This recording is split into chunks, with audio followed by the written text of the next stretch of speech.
All right, all right. Happy Thursday, ladies and gentlemen. Welcome to Sabs podcast. I'm your host, sabrinasalvati. I want to give a shout out to everyone watching on YouTube, Rumble, and Twitter. We have so much to get into tonight, ladies and gents. Really quick, I do want to go ahead and show you that thumbnail before we bring in our special guest so you can see what we are discussing tonight.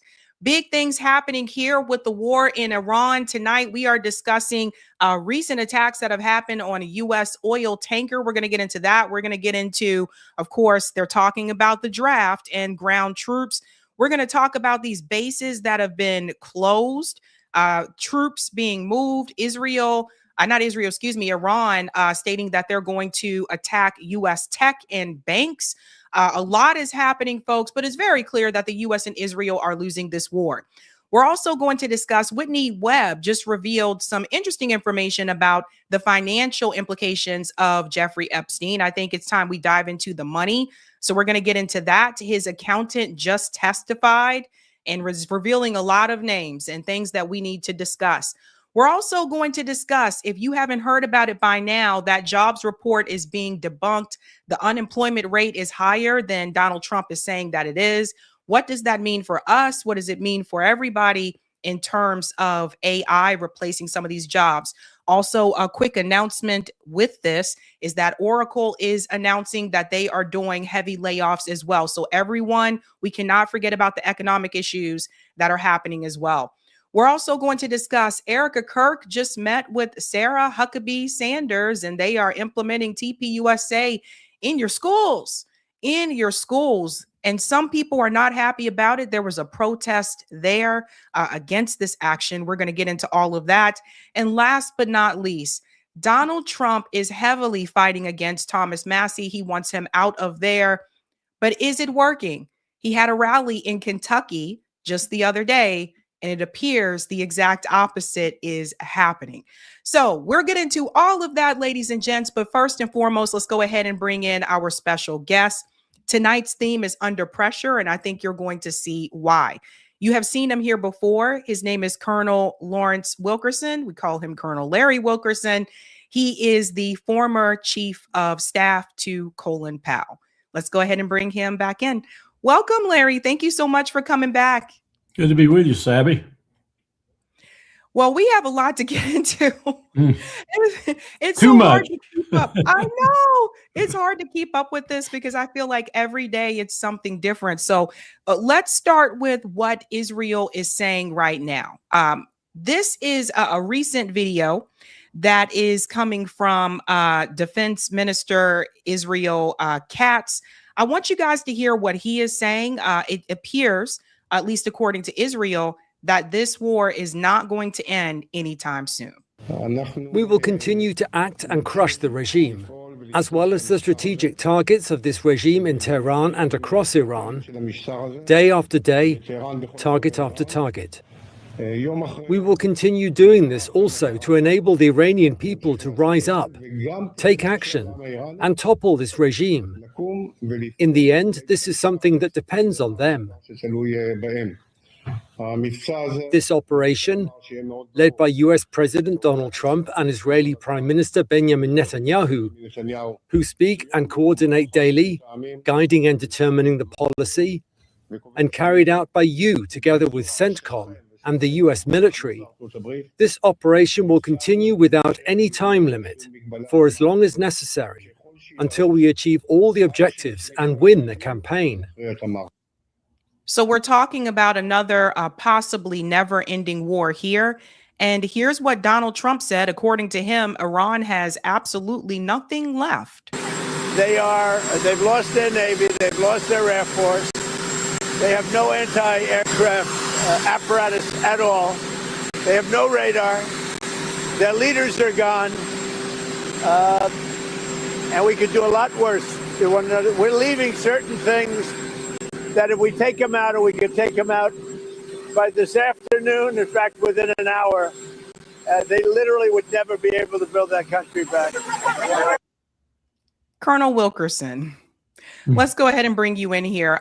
Based on what I have seen, it doesn't look like Israel and the U.S. are actually winning this. I've seen some powerful hits on Tel Aviv, but Donald Trump there is saying that They have nothing left.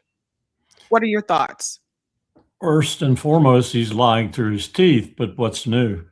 Donald Trump makes a routine out of lying. I don't know if he's lying, though, because he's being lied to, or he's just manufacturing information out of whole cloth.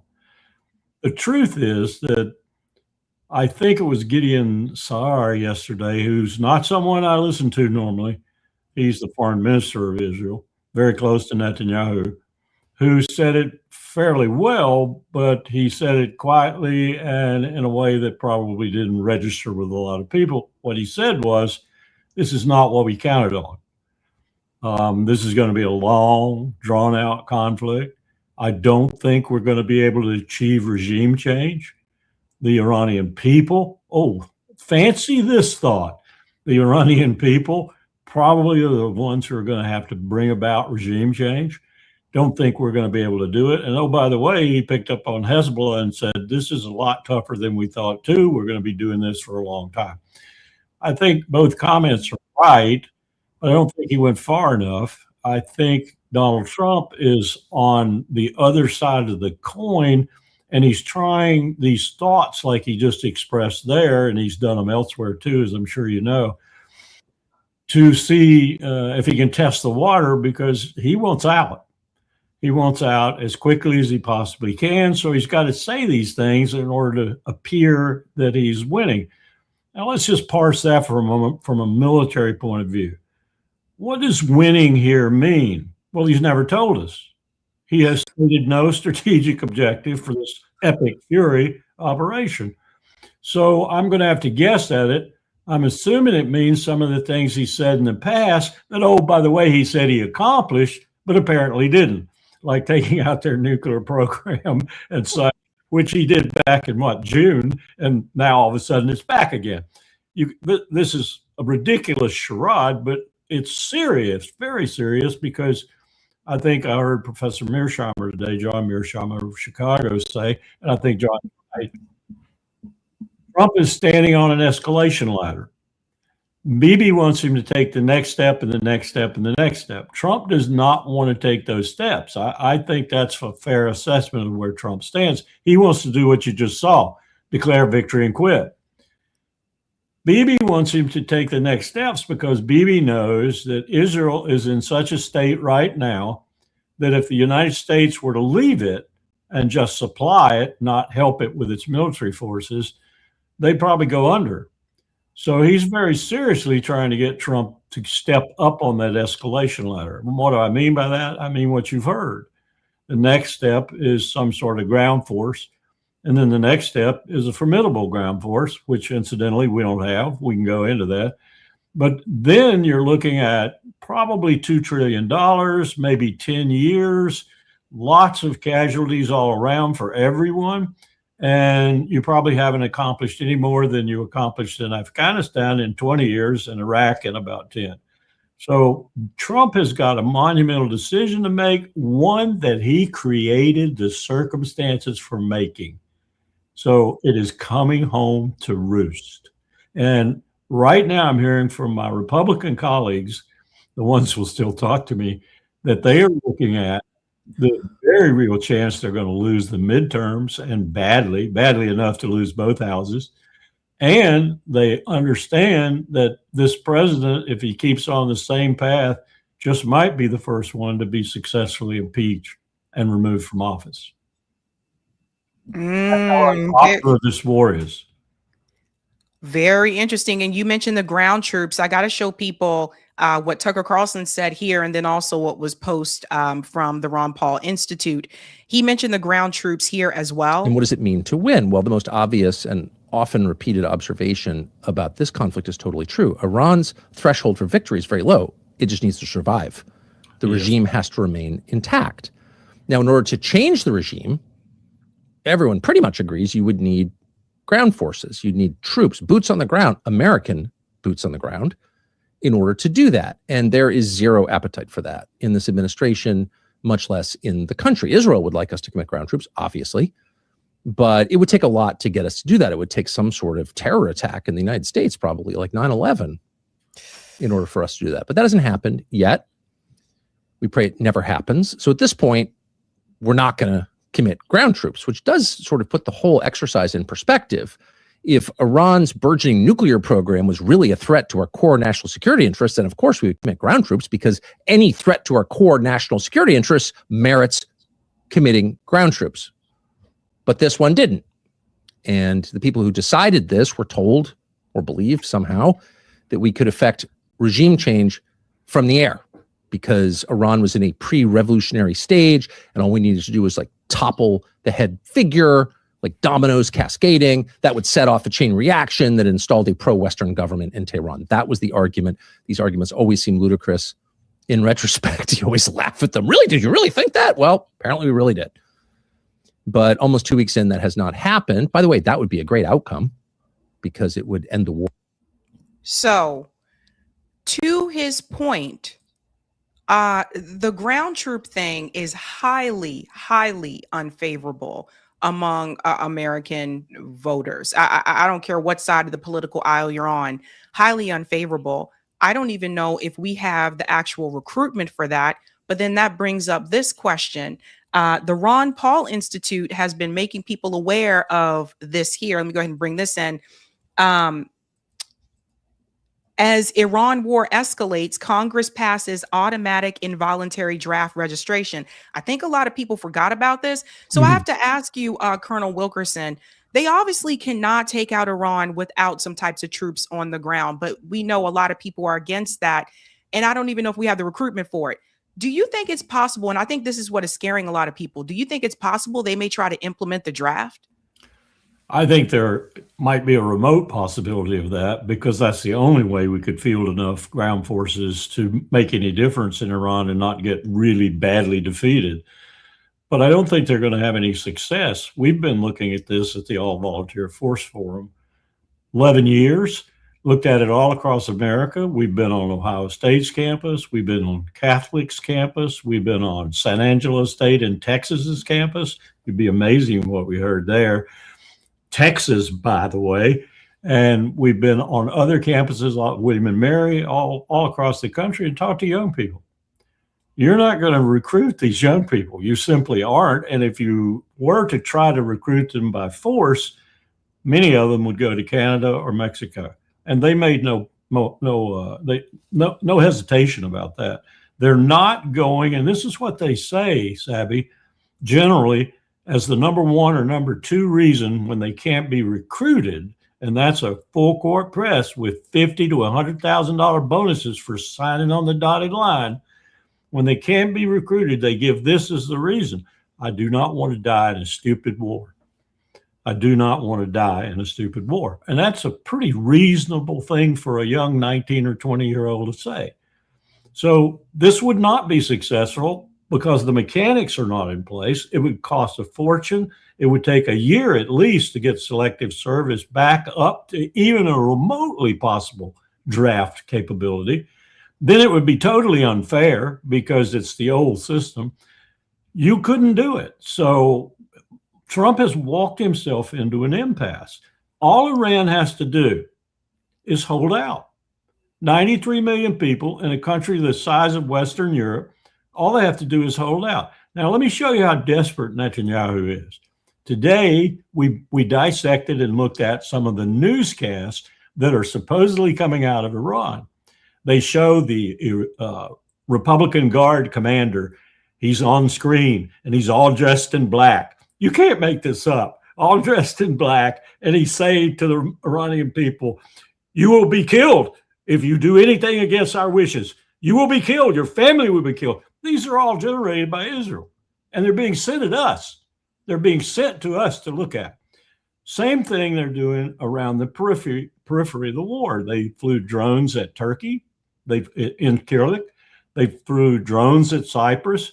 They tried to pull NATO in. They apparently were successful with that, though there's not been any troops forthcoming. But they're doing all manner of false flag operations around the area, which the Israelis are good at, Mossad is good at, and they still are losing in the sense that Iran has not been defeated. Now, I'm not saying that they're victorious, but I am saying all they've got to do is not be defeated. All they got to do is keep shooting those missiles, and they are shooting those missiles. They damaged the port of Haifa. The port of Eilat is already closed. Haifa is about the only thing they have left in terms of a port. So their facilities are burning there now. They didn't do what Israel did to them. They attacked the oil facilities very selectively. But that port is having trouble now. If they put some more of these Mach 3 and Mach 4 missiles on Israel, on targets like that, they could really start to bring Israel to a point of being ungovernable in many respects. I think that's one reason Ben-Gvir's been running around issuing weapons. You don't get a weapon if you're an Arab. You do get a weapon if you're an Israeli citizen. I think he's afraid of what might start happening on the streets. And so he's issuing weapons all around. Wouldn't have done that before because it's a real problem in Israel, just like it is in our country. But he's issuing them now. So I think all Iran's got to do is hold on and persevere. And Trump has got to make a decision that he's the one who's going to determine whether this is an absolute disaster for America or whether he has the courage and the brain power to back up. I don't care if he says he's won. He can say whatever he wants to say. We had a quick victory. I did another peace thing. You know, I'm going to get the Nobel Peace Prize. Whatever you want to say, Donald, stop it. Don't go further. Because if you do, you're going to drag the country and the region and possibly the globe, we haven't even talked about that, into catastrophe. I'm just thinking about too, like if ground troops went into Iran. Iran is so huge, and there's different terrain, right? Like there's also swallow them. Yeah, like the mountains, like you don't know what's waiting for you in those mountains, and it's just like seen that Dashti Kabir Desert up in the northeastern section there. That's huge. That's huge. Right. This is the country that almost killed Alexander the Great. And I think that things have really changed, Colonel Wilkerson, because I do feel as though, there was some backlash towards the Iraq war, right? Yes. But I feel like now more people are like, no, we are not going to send Americans over to fight these wars. And I'm hearing it more on the right as well, too. Like people are saying, no, no, no to this. And I feel it almost kind of feels like the old school politicians, the ones who have been there for quite some time, the Lindsey Graham, and even some on the Democrat side, too, who are very pro-war. Hillary Clinton was just applauding Donald Trump yesterday. Yes. So I feel like they don't know how to deal with this because they're not used to getting this amount of backlash, at least since the Vietnam War, I would say, where people are saying, no, Americans are not going to go fight these wars. And I'm just wondering if that's enough, like all of us like out there protesting, et cetera, if that's enough to really change things here, if more of us are just vocal on both sides of the political aisle. I think it'll make a difference, but I think if we come to that escalation step up that ladder I was talking about, then implementing mobilization, even partial mobilization, certainly full mobilization will do it. It will do it. We'll fall into chaos. The country will fall into chaos. I feel that in my gut because I've been to these schools. I've been on the campus. I've talked to people. Even when we were at Ohio State, for example, we talked to a really lovely young lady who was on an ROTC scholarship. She was going into the Air Force. She clearly was bright and competent. And we asked her, what are you here for, really? Tell it. We wanted them to be honest with us. We had hundreds of them in front of us. What are you here for? She said, I'm here for an education on the government. Is that a slight on your patriotism to say that? No, I'm fully confident that I'm going to go in and serve my time and get out. But I'm here because I've got money from the government in order to go to this school and get my degree. That's why I'm here. Well, that's the best comments you hear sometimes. The worst comments are not in your life would I serve, not on your, last dollar would I serve. This would not be good for the country, and it would do exactly what you said. It would bring the American people to a peak, a crescendo of opposition. And we don't want that, I don't think, but I'm not sure what Trump would do about that. It's very interesting. I want to show people some of the damages that have been done. Just to give you guys an idea, Iran published new footage showing moments when the U.S.-owned oil tanker in the Persian Gulf was struck with a guided drone boat, just to show you guys that Iran is not playing around. Allahu Akbar. انهدام ناوکش امریکایی در محدوده شمال خلیج فارس.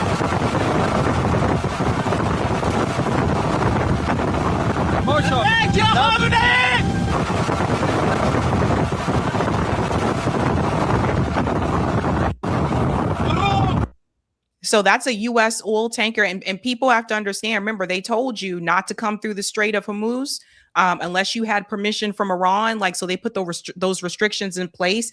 They're not playing around with that. And then also, Israel doesn't want people to see this, but the destruction in Israel is pretty damning. Here's one of those videos.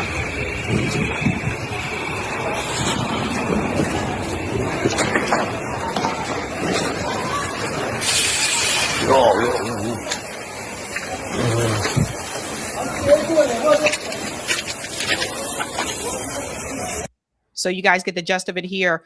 Colonel Wilkerson, it has been reported that Israel is not allowing not just journalists, but also residents there to post videos of the destruction that has been done there, especially in Tel Aviv. They don't want people to know. They don't want people to see just how hard like they've been hit. And then also that U.S. oil tanker, like Iran is not playing around, you guys. When they said you shall not pass, they were serious about that. So I don't think people realize like Iran has weapons for days. They've been preparing for this for 20 years, but don't get fooled. I don't want you guys, like if you're watching corporate media, don't get fooled. Fox News, CNN, all of them right now, they're not showing you what many of us are showing you in independent media. They want you to think that Israel's not getting hit like this and that the U.S. is succeeding. I watched the BBC right before here for about 15 minutes, and frankly, I was disgusted with it. It's as big a puppet of the British government as our media is of our government. It's just unconscionable that these flagship institutions like the Gray Lady, the New York Times, the Washington Post, and BBC are all so much in the hands of their governments. It's partly because they've done it to themselves, of course, allowing this consolidation of ownership and then being beholden to that ownership. But it's also partly because they cut back their staff so draconianly that they can't send people overseas. They don't have people overseas. But you're right, it wouldn't matter in Israel because you can't go. You can't be there because Bibi does not want anybody to tell the truth. He wants to control the message all the time, every moment, and no one else interfere. And that's why we have such a jaundiced view of what's happening there, generally speaking. Although I think, as you pointed out, I think the American people are waking up to the fact that they're being bamboozled daily by the mainstream media, and particularly by Netanyahu and his clan, because you just can't keep telling these lies and have these things leak out, mostly through social media and podcasts and things like that, and keep doing it. He thinks you can. I've got another thought coming for him because I think the world is waking up. I think it's waking up to Israel's criminal actions. It's waking up to its war crimes, and now our war crimes, Sabby. That school was a war crime. That was a war crime. That hospital was a war crime. Hitting the water purification facilities, that's a war crime. Hitting the oil facilities so that they put black poisonous smoke on 10 million people in Tehran is a war crime. As a matter of fact, Sabby, every bomb that is leveled at Iran that kills civilians is a war crime. We don't seem to care anymore. We just don't seem to care. We're discarding, we're destroying everything that came out of World War II. We have no leaders left that were in that war, of course. Colin Powell told me in 1989, he said, Larry, when all the leaders are gone, like Mitterrand and Thatcher and Major and Kohl and all the leaders, Gorbachev, Shevardnadze, Jim Baker, George H.W., when they're all gone who don't remember World War II, stand by. We're going back to chaos again. His prediction in 1989 has come true. That's where we are now. We have no competent leaders in the European mass, and we have no competent leaders over here. We've arrived at a time when no one remembers anything about 100 million casualties, nothing about nuclear weapons, nothing about all the things we, my generation, learned throughout the Cold War. All we have is a bunch of people who think power is power and should be used all the time. And that's really what we're talking about with these people who occupy a world that Hobbes described very well and like it. And I'm talking about Pete Hegseth. I'm talking about Scott Bessent. I'm talking about Noam before she was fired. I'm talking about Patel, this whole crew. And by the way, there is no decision-making process in this group. I just discovered exactly how that works yesterday. Inadvertently, I discovered how it works. I was wondering, I teach the national security decision-making process. I teach the statutory system. I said to these people who were in a position to know, what's happening? Well, there is no national security advisor. Marco Rubio is not coordinating anything. Okay, how is he making decisions? Well, here's what he does. This is the truth. He comes, says, Scott Bessent, Secretary of the Treasury, come over to the Oval Office, and he talks to Scott. And then he tells Scott what he wants him to do, and Scott goes out and does it. No coordination with anybody else in the administration, as if none of these things interlocked with other things. He does the same thing with the other cabinet officers. There is no formal national security decision-making process in the Trump administration, period. They're just winging it. It's all coming out of his head. That is wild. I want to get your opinion about this because people are wondering, what does this mean? Al Jazeera announced that all U.S. bases should be immediately closed in the region. That was coming from Khamenei. Yes, the new leader. Yeah.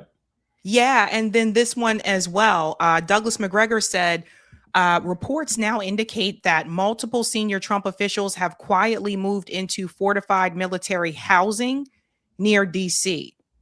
I wasn't sure. Are these two connected? Like when I see those types of things, like they're saying like U.S. bases, you need to get out now or whatever. Like I don't think that I've seen the damage that has been done to some of those bases. Some I think is beyond on repair, right? So Iran is saying like you shouldn't have those bases here anyway. Like get out of the Middle East. But now we're also seeing that they're saying that Trump officials have to move into military housing. So that tells me there must be some other type of people are basically wondering, are they going to try to use nukes? And I think that's been the big question that people have, in the back of their mind, because Netanyahu says that they're going to keep going with this war until they accomplish their objective. I don't know that, the strangeness of this situation, Sabby, is demonstrated graphically by the fact that this is two nuclear weapon states making war against a non-nuclear weapon state, so it won't make a nuclear weapon. I mean, this is really a comedy of errors. And it's doing that against a state that our own intelligence community now for years has said is not intent on making a nuclear weapon. You can't, you just can't imagine this stuff. It wouldn't be made in a Hollywood script. But your point is, I think what we're doing right now is we're trying to scare the American people. And we're trying to scare them into being more in favor of this war. We're pulling a Netanyahu, if you will. I don't think there's any threat to these people.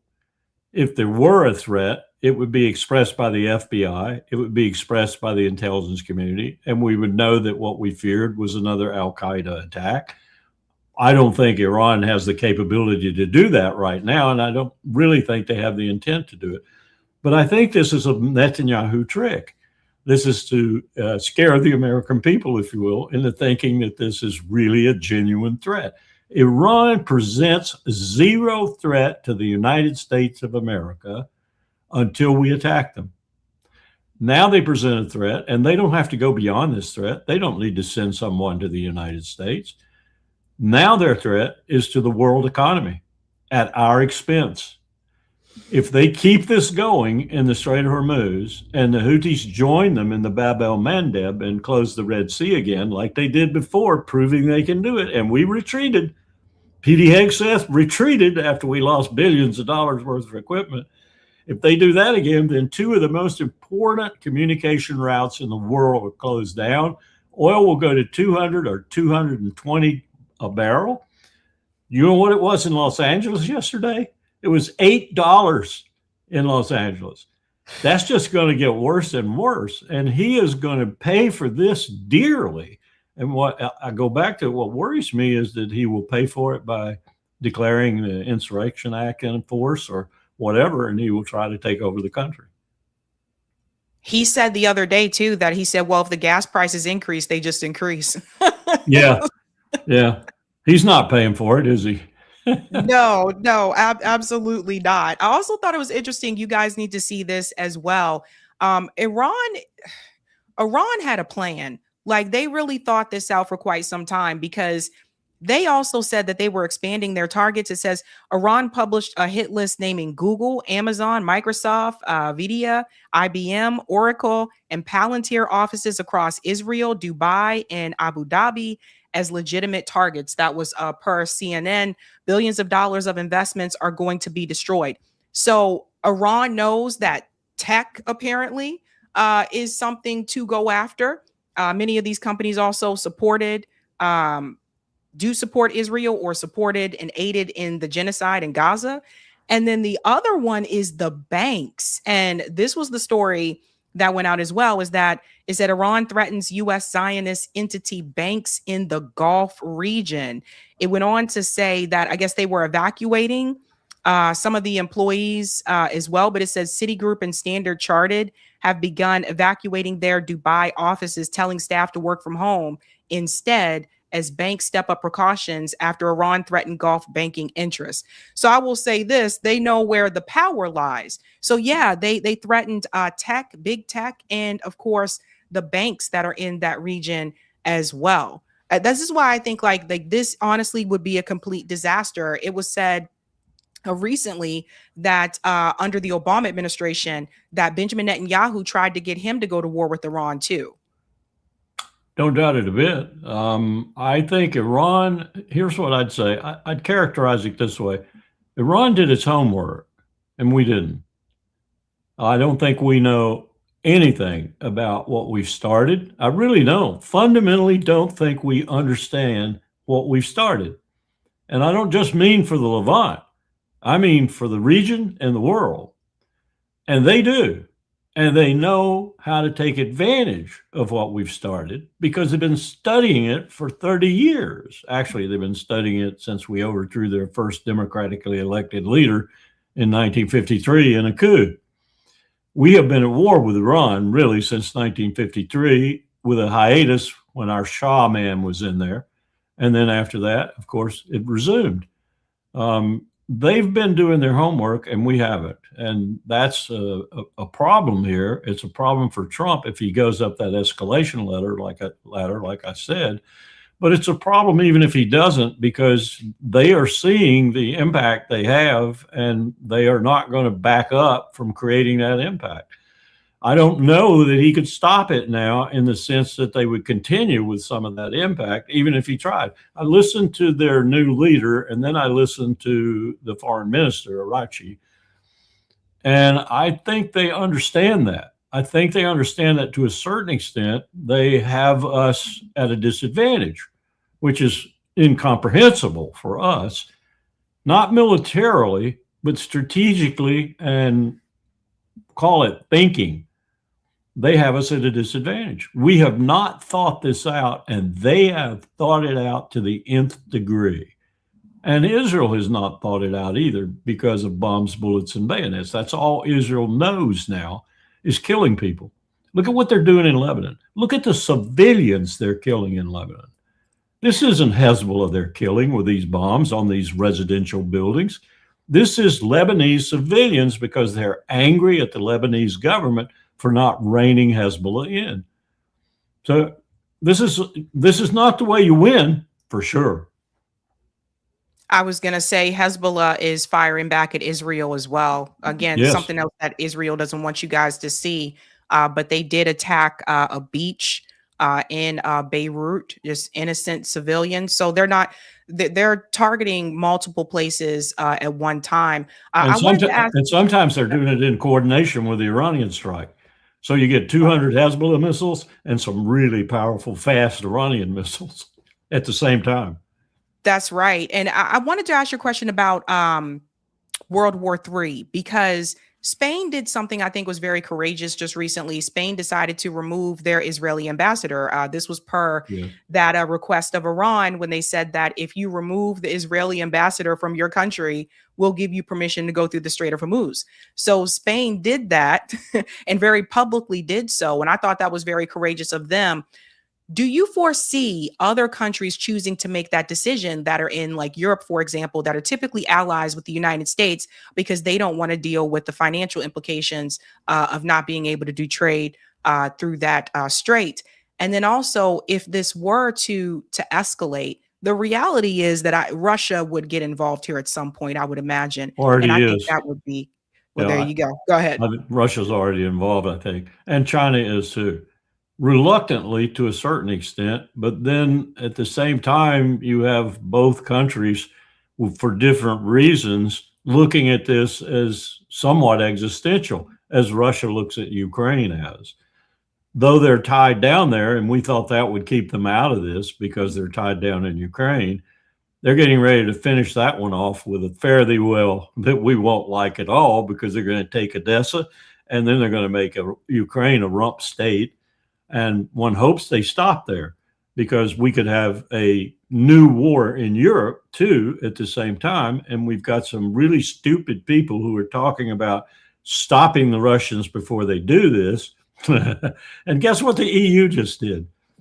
You know, in January 27, they have passed a law 5 years ago, as I recall, that stops all liquid national LNG coming from the Arctic region. It's Russian. It comes usually on European bottoms. They're going to buy it until that occurs. In fact, they just bought every cubic meter of it. And I'll bet you that they will revoke that sanction, as it were, and they'll go back to buying it too, because they don't have any other place to get it. And now it's even worse. So in some ways, Spain is leading the pack, possibly, of people who are going to say the pain is too great. We can't heat in the wintertime. We can't air condition in the summertime. We can't drive our cars. It's in Europe, it'll be $30 a liter. I mean, that's the pressure that Iran can bring on the world economy. And we don't know what the effects of this will be. I remember when the embargo, you remember the embargo? You're too young. I couldn't even drive to Washington, D.C. because the lines at the filling stations were miles long. And then when you got there, if you got to the end of the line, when you got to the pump, it was empty. They didn't have any fuel. We're headed for that kind of period again, and Iran knows that it can bring that kind of pain. But you don't know what the ramifications of that will be ultimately. You're talking about really disturbing the global economy. When we did that in an exercise in Beijing in 2009 with everybody present, all the insurers, the shippers, and everything else, shippers wouldn't ship, insurers wouldn't insure, and everything froze. The whole world froze. You weren't moving anything anywhere. And that's what brought the pressure to bring the Chinese, the Japanese, the Koreans, us, and everyone together in this simulation. And it was a very realistic simulation. The Chinese actually went back to their Ministry of Foreign Affairs before they would make a game decision to consult with them. Came back and made the decision. And we began shifting oil and other products like that all around the world. We sent things places they had never gone before, ships places they'd never gone before. That's the kind of action you'd need to take if we get to this point where everything is so broken that you have to establish, at least temporarily, new systems, new shipping routes, and so forth. We don't want to go there. We just don't want to go there. It'd be terribly disruptive, and it would probably make some people the pain really bad. Yeah, this is one of those times when it's good for everybody to have public transportation too. Yes, and it's going to make the climate crisis, I think, and this might be a positive spinoff, make people realize we need to take action a lot faster, because we need to not be so dependent on these systems that require what they require. That's right. I want to get to some of these false flags. A number of things have happened in the past, I'd say 48 hours. Before I show you some of those incidents that happened, I just want everybody to know that the new Ayatollah did issue a statement. This is the first statement from him. He is reassuring that they have no plan here to attack the American people. Listen to this. The Supreme Leader also sent condolences to the people who have lost their loved ones during the war, and he emphasized that the damages will be compensated, and he said that the crime against the humanity and against the children, like what happened in Minab, will not be ignored. He also sent a message to the leaders of the region and emphasized that we are going to have good relation with the 15 countries around us. But the existence of the US bases in some of these countries and usage of those bases to attack Iran is not benefiting the region, and they must be closed. As we said, we are not enemy of the countries around us, and we are only targeting the bases of those Americans, and we will have to continue the same strategy. The complete message is here. Okay. I wanted everybody to hear that, because he makes it very clear once again that they're not trying to harm the American people. And why am I bringing that up? So it was just reported that there were 4 drones that were apparently stolen, missing, whatever happened, from Fort Campbell in Kentucky. Theft of AI-powered drones from a U.S. Army base. It sparks fears of a potential false flag. What I noticed was really interesting about this is that it says here that those drone systems were stolen from an engineer battalion at Fort Campbell, Kentucky between 21 and 24 of November 2025. However, it was just reported March 12th, 2026, Colonel Wilkerson. Sort of telltale. Right. So it's just a number of things have been happening. And I'm like, okay, why are you guys reporting this now if it happened, back then? Why are you just now reporting it? They also made a statement that there are Iran sleeper cells in the United States. And I feel like they're just setting that up for a false flag. They're trying to scare. This is total disinformation. Total disinformation. That's what they're doing. That's what they're doing. And I don't put it past Mossad and CIA to be working together on that. I don't put it past the FBI to be working on that under its current leadership. I hate to say that about my own country, but I don't put anything past this administration nor the leaders Trump has selected to help him. So we can stand by for this sort of thing. I would take what the Iranian just said more to heart than I would what anybody is saying about people attacking us in this country or putting people underground or whatever. That's all Bibi Netanyahu type propaganda.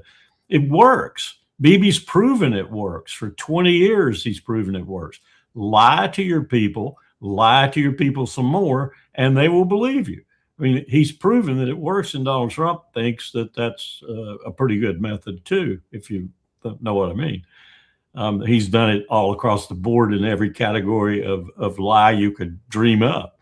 So this is something that we'll need to watch out for, but it's not going to be inspired by Iran. It's going to be inspired by those making the case for Iran, like the individual I interviewed with in Doha with Al Jazeera this morning, who kept talking about how Iran was going to attack the United States.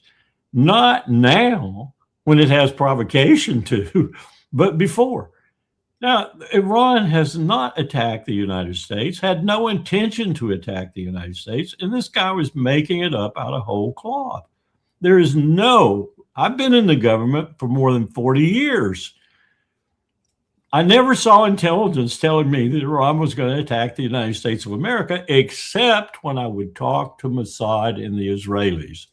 Then I saw it, and it never happened. It never happened. The people who attacked us were people who worked for Saudi Arabia on 9/11. So not for Iran. So we're in this game now. We're in this kabuki game with everybody lying about everybody else, aided and abetted by artificial intelligence.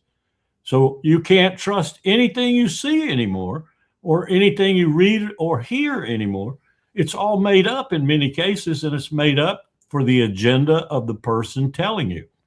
Whether it's Larry Ellison at Oracle, or whether it's the Wall Street Journal, or the New York Times, or the Washington Post, or whether it's the BBC. It's difficult being a citizen today, extremely difficult, because you're being lied to every day. Yeah. Here's another one, a perfect example, which it's interesting. Caroline Leavitt comes in to debunk this, but she also reveals something in that statement. This is another one, guys. I don't know if everybody saw this one. The FBI warns police in California that Iran wants to retaliate for U.S. attacks by launching drones against the West Coast. This was according to an alert reviewed by ABC News. Now, Caroline Leavitt, and I'll pass it to you in a second, Colonel Wilkerson. She debunked this, but watch what she says. This post and story should be immediately retracted by ABC News for providing false information to intentionally alarm the American people.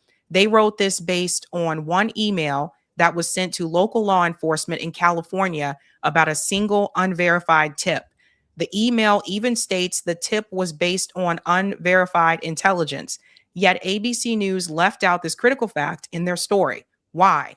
To be clear, no such threat from Iran to our homeland exists and never did.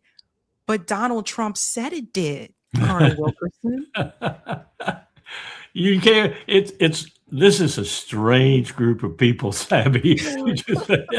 You can't get away from it. A strange group of people led by an extremely strange man. You would think that they would push that the other way because they want the American people to think there's reason for this war, which we're waging. They didn't push it the other way because they got fearful, I guess, of the fact that that might make the American people wonder why we're waging the war. So they're caught on their own lie, and they got to get out there and they contradict each other when they do it. That's the one thing that might salvage some of this being lied to all the time, is it's so constant that you get inured to it. But then where do you get your information? How do you make your decision? You know, Thomas Jefferson said, as long as you have the debate in the forum, in the public square, I'll take that debate over anything else in the world, because out of that debate will come the truth. Out of that debate will come what the people really want. You can't have that debate today. You can't even talk to each other today. And you can't have a democracy if you can't do that. It's absolutely impossible to have a democracy when you cannot discuss issues and expect those issues to be presented to you by the establishment, as it were, as truthfully as possible. When you're lied to all the time, what do? How do you make a decision how to vote? How do you make a decision whether to pay your taxes or not? Big campaign going on right now. I was looking at it up in Vermont. They're not going to pay their taxes. Also, what Vermont has started is pulling their National Guard out of the federal militia, paying for it exclusively themselves and not allowing it to be subject to call up for these kinds of wars.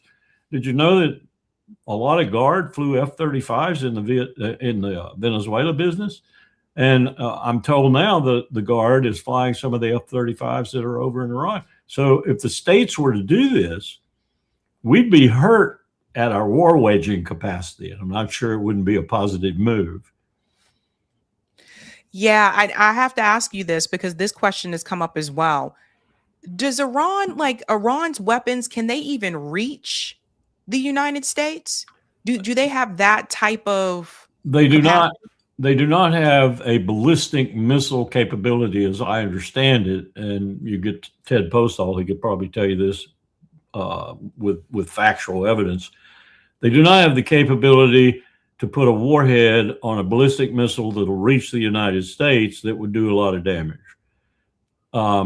They do have a capability to send missiles to space. I think they've even launched satellites and things like that. So they have the range, if you will, and the thrust and so forth necessary. But the main difficulty there for me is they don't have the intent or the reason. Why would they want to send a missile to the United States unless it had a nuclear warhead? Now, that would make a difference. But I always say this. Guy was saying this today. One of Netanyahu's advisors was saying this today when he was questioned by the ABC News, I think it was. He was saying, well, you know, they could shoot us at any time with a nuclear weapon. If they get a nuclear weapon, they do this. They will shoot us. I guarantee you they will shoot us. Kim Jong-un hadn't shot us. Why would anybody shoot the United States with a single or even 4 or 5 nuclear weapons when they would be eliminated from the face of the earth within 10 hours? Why would they do that? Are we saying that our missiles are not any deterrent whatsoever? We have 5,000 of them. Why do we have them? You know, Russia has 6,000. Why do they have them? Kim Jong-un does not shoot a nuclear weapon at the United States because he knows Pyongyang would disappear along with North Korea. That's deterrence. We've claimed it for 50 freaking years plus. So the idea that Iran would put a single nuclear weapon or even 10 together and fire them at the United States is preposterous. And then this guy would say, if I were there arguing with him, well, they're crazy mullahs. They're crazy mullahs. Do they look like crazy mullahs right now? They're not crazy mullahs. They're standing up to us. They're doing everything they possibly can within their capacity to stay away from doing something that would be a war crime, and instead to punish the people that are trying to kill them and committing all kinds of war crimes. So who's waging the better war here in terms of international law and in terms of humanity? Iran. We wouldn't admit that in a day, though. Right. And why, you know, this business of they're shooting a weapon at us, this guy, he was advising Netanyahu for several years, I'm told. I understand where Netanyahu gets his advice now, you know. These people are nuts. They're nuts. They're certifiable. But they're dangerous. They're extremely dangerous.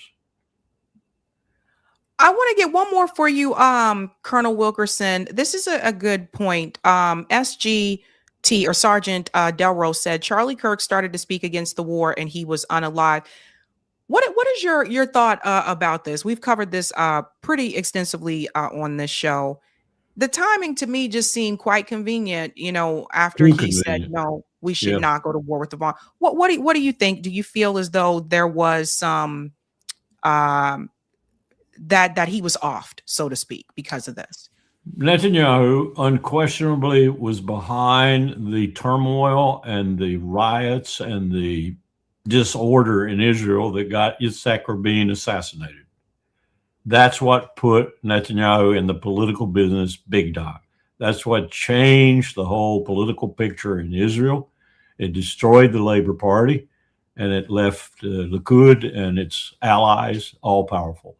Netanyahu rode to power on the assassination of Yitzhak Rabin. I have no doubt that Netanyahu was in some way involved with the assassination of Charlie Kirk.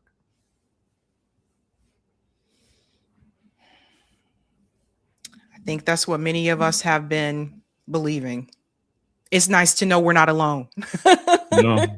It's nice to know we're not alone, but yeah, it's a sad thing to say that but you know, I mean, Martin Luther King, John Kennedy, Bobby Kennedy. I mean, we're not necessarily a non-assassination state, are we? Right. That's what kills me when Americans come up to me and they say, well, that can't happen in this country. Dude, where have you been? Yeah, exactly. Very interesting. Very interesting. Wow. Well, Colonel Wilkerson, thank you so much for your time. I know you've had a busy day, but thank you so much. Thank you for having me. Bye. Take care. Bye-bye.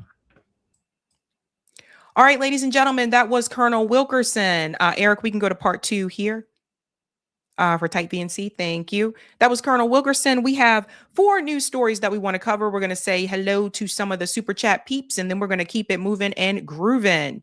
All right, shout out to Melanie Me Tina, name I Brown. Welcome, and thank you for becoming a member. Let's give Melanie a big whoop whoop. Thank you for the super chat in Berg. Richard Medhurst is also a great potential guest to have on about Iran. You know him through his Julian Assange reporting from outside the courtroom. I would love to have him on. I don't know how to contact him. I would love to have him on, though. Thank you, Measured Man. FYI, I don't know about y'all, but I didn't vote for Jared Kushner and his daddy-in-law throwing him under the bus. Own it. Shout out to Clarissa Paulmore, who's been a member for 11 months, said draft ICE. The Oracle says people are clear that the U.S. government has become a vassal of Israel and incapable of governing for the people. Thank you, Measured Man. I had a conversation with my family this weekend, and 2 are special forces and 20-year veterans and feel we cannot handle Iran terrain. Yeah, that's what I've been hearing. Thank you so much for the super sticker, Lake Vac. All right. Thank you, Keystar. Thank you for your work, Sabby and team. A lot of love from Sydney, Australia. Australia in the house. Thank you, Exposing Weakness. No matter how many times we share your videos, everyone believe our current U.S. regime, and they are claiming nothing can or nor happen over here. They tell me stop crying wolf. I'm so sorry. Thank you for the super sticker, Keith. Thank you, VS Need. It's a Sabby night. You rock. Thank you and welcome. And thank you for the super sticker, Keith Malone. Thank you for the super sticker, Lake Vac. Thank you for the super sticker, Gordon. And thank you for the super chat, Dust and Descent. Hey, Sabby, what is up? All right, let's get that Rumble rant and keep it moving and grooving. Thank you. Thank you for the Rumble rant, Mark. Sabby, where's BB? I don't know. That is a good question. Thank you, Shady. Do you believe there is any validity to the claims of Ben Gvir's death? I don't know. I've been looking into it. I can't really find anything beyond he was in a car accident about a year or so ago. So we'll have to wait and see for that one. We're going to keep it moving and grooving, ladies and gents. We have to switch to domestic policy for just a second. Again, tonight's theme is under pressure. Under pressure. Just like the Queen, what is it? It's Freddie Mercury and David Bowie, right? Just like that Under Pressure song by them. Only serious pressure this time. If you haven't had a chance to do so, do me a solid and smash the like button. And if you're new, don't forget to like, sub, and share, just like a Care Bear. Let's keep it moving and grooving for some domestic policy, because I think we have to give a shout out to Thomas Massie. Yes, Donald Trump hosted a rally in Kentucky against Thomas Massie. Like, this has gone all the way to that level now, where he wants him out of there so bad. He went to Kentucky to hold a Trump rally for Thomas Massie's competitor, who apparently wasn't even a Trump supporter. So we'll get to that in just a second. But it's hilarious. Thomas Massie actually called out Donald Trump here. He said they're paying to bus people to the Trump event in my congressional district. What they'll discover is Trump fans in Kentucky and across the entire Commonwealth also support my work on the Epstein files, reigning in spending, ending forever wars, draining the swamp, and food freedom. And he's not exaggerating. Guys, look, they brought people in. I've been to Kentucky, Bowling Green, Lexington, London, Louisville. Louisville is actually a pretty fun place. Shelbyville, Somerset. They brought people in to make it seem like Thomas Massie's opponent has more support than Thomas Massie does. To make things worse, like, here's Donald Trump here at the rally. You guys have got to see this for yourself. But Massie's a complete and total disaster as a congressman, and frankly, as a human being. You know, he's got one thing going. He went to a good college, but I know a lot of stupid people that went to a good college. And my uncle was the longest serving professor in the history of that particular college, university, MIT. 41 years. My uncle was there 41 years. So that means I have much better blood if you go by that. But I went to the hardest college of all to get into, the Wharton School of Finance. That means I'm real smart. We got to get rid of this loser.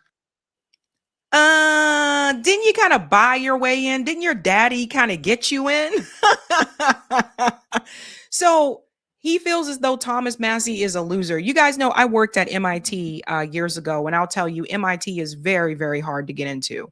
I was one of the people that had to sort through those admissions applications, which is very tedious. And I'm here to tell you, the kids that come to MIT are the best of the best of the best in the STEM field. They are at the top of their class. And then they come to MIT and they realize now they're grouped with all these other kids that were at the top of their class.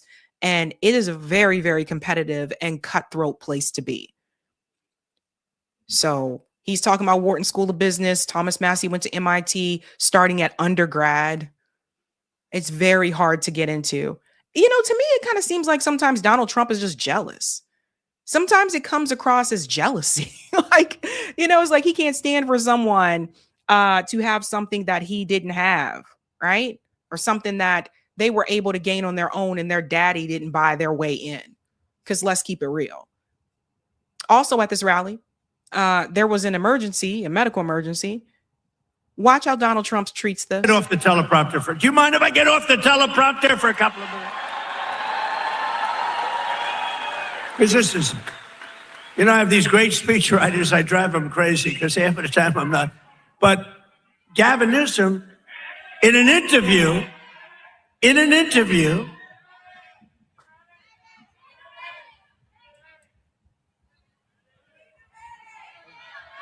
so there's a medical emergency that's happening here in the background. Also, I don't understand what this has to do with Gavin Newsom. It's really interesting. Like, he's just bringing up stuff that has nothing to do with this Kentucky race. You have a doctor in the house, please? Doctor?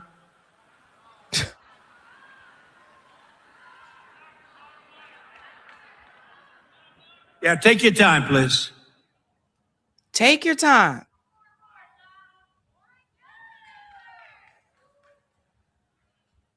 Take your time.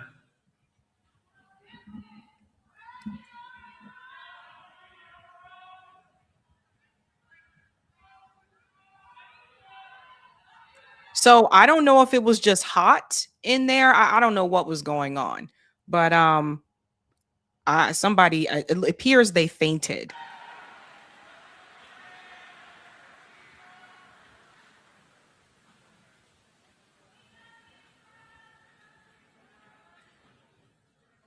We have all the time. These are great people. They wait so long, hours and hours. They're great people, right? We have all the time, right?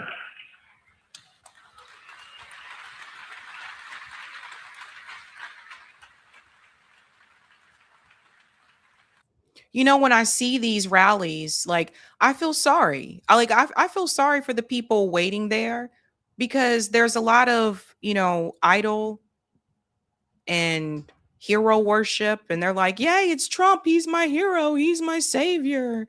And this happens on both sides of the aisle. But Kentucky is one of the poorest states. Thomas Massie has talked about this before, and it's just like, you don't see any improvement economically. But you guys, you got on these buses to come out here. Apparently, it must have been hot in that room. I don't know if they have any AC or what. But you guys come out there and stand on your feet and wait all this time to see this guy. I know, because I have been that person where I stood in line for a long time to see politicians. I did that for Bernie Sanders out in the cold. We had little heat packets that we put like in our shoes and to keep our feet warm. Like, I'm here to tell you it's not worth it. Watch that shit at home on TV. Just like that. Just keeping it real. But all these things, and I don't know, maybe that was karma. Karma came and stopped the rally. Because here's the thing. He brought out Jake Paul and apparently is endorsing him for political office. Again, Trump tries to make a lot of things about him, but this rally here was to campaign basically against Thomas Massie. So watch this. And God's got us. Trump's got us. God bless. Love you, Kentucky.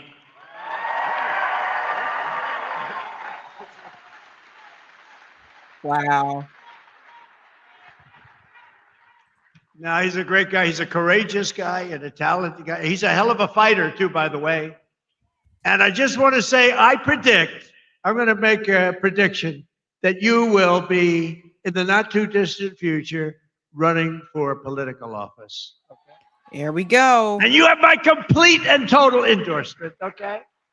No, that's what we want. He's an incredible guy. See, you guys see this? So this is what it's all about for Donald Trump, of course, like me, I, and endorsing Jake Paul, apparently, for political office. He sure knows how to pick him, apparently, right? But here's the problem with this rally and this race with Thomas Massie here. This guy that Donald Trump and Miriam Adelson had put all their money behind, his name is Ed. Thomas Massie said, Ed wants you to believe he's a Republican, full stop. The truth is he abandoned President Trump and left the Republican Party just days after Donald Trump won the 2016 nomination. Check this out. This is hilarious. I'm Thomas Massie, and I approve this message. Woke Eddie Gowrine and liberal out-of-state special interest groups have run millions in ads trying to tell you how pro-Trump he is. But what they haven't told you is woke Eddie Gowrine abandoned President Trump's Republican Party, a complete dereliction of his MAGA duty. Woke Eddie left the Republican Party right after President Trump won the Republican nomination in May of 2016. Just check his voter registration. That's right, Trump becomes the party leader, the MAGA movement is taking off. Disgusted by what he sees, woke Eddie Gowrine turns his back on Trump and walks away. But it gets even worse. So basically, this guy is just an actor. He's just an actor, and somebody threw enough money at him. Miriam Adelson backed him. Donald Trump backed him and said, hey, come run and get on our side. So do you see how people will compromise their beliefs and their values when enough money is thrown their way? After Eddie Gowrine left Donald Trump's GOP for over 4 years, guess when he finally changed his registration back to the Republican Party? That's right, only after President Trump was no longer in office and Joe Biden had become president in 2021. Woke Eddie Gowrine, not just a Trump hater, a Trump traitor. These ads always crack me up. But the funny part is this. That rally apparently was also supported and endorsed by Turning Point USA.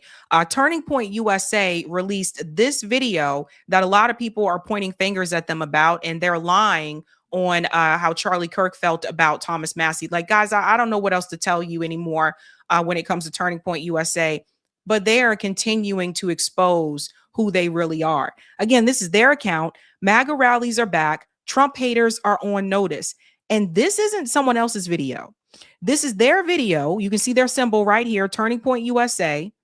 Trump pumps up rural Kentucky voters at massive rally featuring Jake Paul to stop Rhino Massie. Look, I'm keeping it muted because of the music. This is from Turning Point USA. So Turning Point USA is coming out against Thomas Massie. So do you see? I'm going to show you the problem, though. Because for people wondering, don't forget Erica Kirk is the CEO. For people wondering if Charlie Kirk would have done that, check this out. This was Community Noted. Community Note came in and said, Representative Massie is one of Charlie Kirk's favorite congressmen.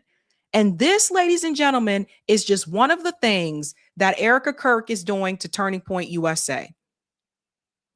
In fact, you can see it for yourself. Thomas Massie said to Turning Point USA, he was replying to them, what's gotten into y'all? He shows a screenshot here of Charlie Kirk saying, one of my favorite congressmen, Thomas Massie. That was tweeted December 2016. And to answer that question, what's gotten into them? Money. Money got into them. I mean, you don't have to just believe his tweet. You can see so for yourself here. Here's Charlie Kirk talking about how much he loved Thomas Massie. One of the most exciting developments from last week's negotiations is the new church committee. And one of the members of that new church committee is one of my favorite members of Congress. He loves the Constitution. He loves liberty. He's honest and he's tough, and he's going to really go after the intel agencies. It's Thomas Massie, who's just terrific, from Kentucky. Congressman Massie, welcome to the program. Hey, thanks for having me on, Charlie. Well, what do you know? It's crazy. Do you guys see this? So Donald Trump is feeling under pressure because the reality is, in Kentucky, you got this guy and you got Thomas Massie, and Thomas Massie has been able to get reelected. He is the only one in that race in Kentucky that is anti-war, that is voting against the war legislation, that pushed forward the Epstein files. That also pissed Donald Trump off. He got really mad when Thomas Massie got behind that. So the reality is, if you're in Kentucky and those are your two choices, him or that other guy, the reality is, like, do you want someone in there that's going to continue to vote against these wars, that's not going to be bought by AIPAC or the pro-Israel lobby, or do you want someone that is backed by Miriam Adelson? While Donald Trump was hosting that big rally, Thomas Massie here said, yesterday I had the privilege of visiting Russell Middle School and Russell High School in Greenup County, Kentucky, and speaking with students. I enjoyed answering their thoughtful questions and hearing their concerns. So while Donald Trump is hosting these rallies, Thomas Massie is actually out there speaking with the people. Speaking with the people. And this rally apparently backfired. Because get this, holy shit, Trump's Kentucky rally caused a 15-point overnight shift in the markets towards Thomas Massie. Someone do a wellness check on Cattard. Cattard is one of those infamous ass-kissing accounts on X that constantly kisses up for Donald Trump. But check this out. The Republican nominee here in Kentucky, it said begins in 70 days, etc. So at first, Thomas Massie, it was predicted by Kesheev that he would have 52% and Ed Gowron 51%. Now, after the rally, it is now predicted that Thomas Massie will sit at 67% and Ed Gowron will sit at 37%. Guys, I can't even make this up. So Donald Trump's rally against Thomas Massie is actually helping Thomas Massie. You gotta just do it. Should we? I don't know. I think we do. I think we do. I think we have to drop the beat here. Can we do that, guys? All right. We haven't dropped the beat in a while. We got to do, I think, pressure for this one, because I do think Donald Trump is under pressure. Let's see how you do under pressure. Let's see how you do under pressure. Give him a name to remember. Hey, let's see how you do under pressure. Let's see how you do under pressure.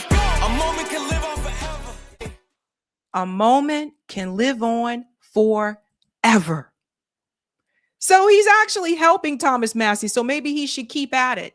But this is what happens when you go against Donald Trump. And the thing is, if Marjorie Taylor Greene, if she would have remained in Congress, he would be doing this against her too. He would. He would. She knew it. She said it was a sinking ship. Sinking ship. Look at the money trail here. Thomas Massie said Air Force One flight to Kentucky, $200,000 per hour.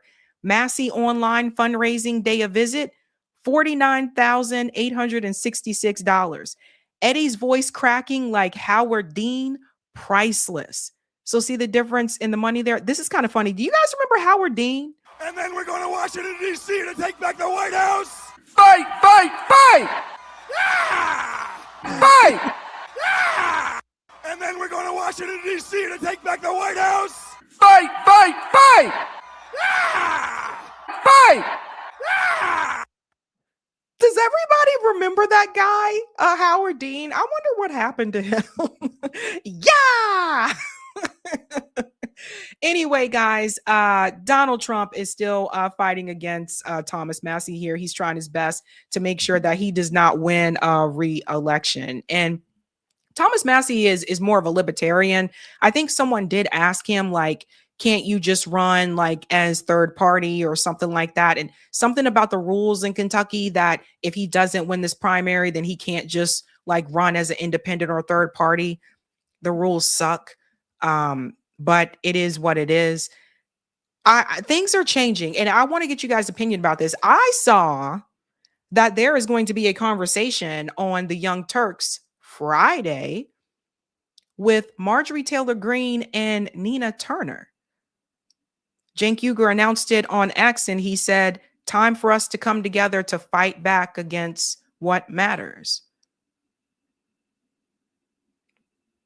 Should be interesting, right? Things are changing, guys. Things are changing. And I constantly wonder, what would it be like if we had a political party that had people like all those people that came together that are anti-war, all those people that are focused on like America first and really focusing on America first and focused on like the economics of Americans right here. If we had that political party, the closest we have to that right now is the Green Party. But the Green Party, it's had its issues. I interviewed Green Party members as well. But I think that it can't just be the Green Party. I think we need another party that is anti-war, pro-worker, pro-working class. And that should be an interesting conversation for Friday night. But I don't think Donald Trump has realized this, but he's actually pushed more people to Thomas Massie's side. He really has. I never thought there would be a day I would sit back here and I would say, well, Thomas Massie, congratulations to him. Good job. I never thought I would say that ever, but here we are. All right, let's go to some of the comments and then we'll have to get to this Erica story. It's wild, wild. Shout out to All One Same. Epstein had prostate removed, yet his autopsy inventoried prostate present. What did I miss? There's so much to get into. So much. Shout out to Fly Dragon, who just became a member. Let's give them a big whoop whoop. Somehow you became a member twice. I don't know how that happened. Hope that's not an error. Thank you, Arcane. It was a long bus ride from Arkansas to Kentucky. Thank you, Meesbun. I'm convinced my first trip is to a hunting event with Dick Cheney. I think I'll get a faster trip to the hospital than Donnie's rally. Thank you, Alcas. Dude was so bored, he decided to check out and croak.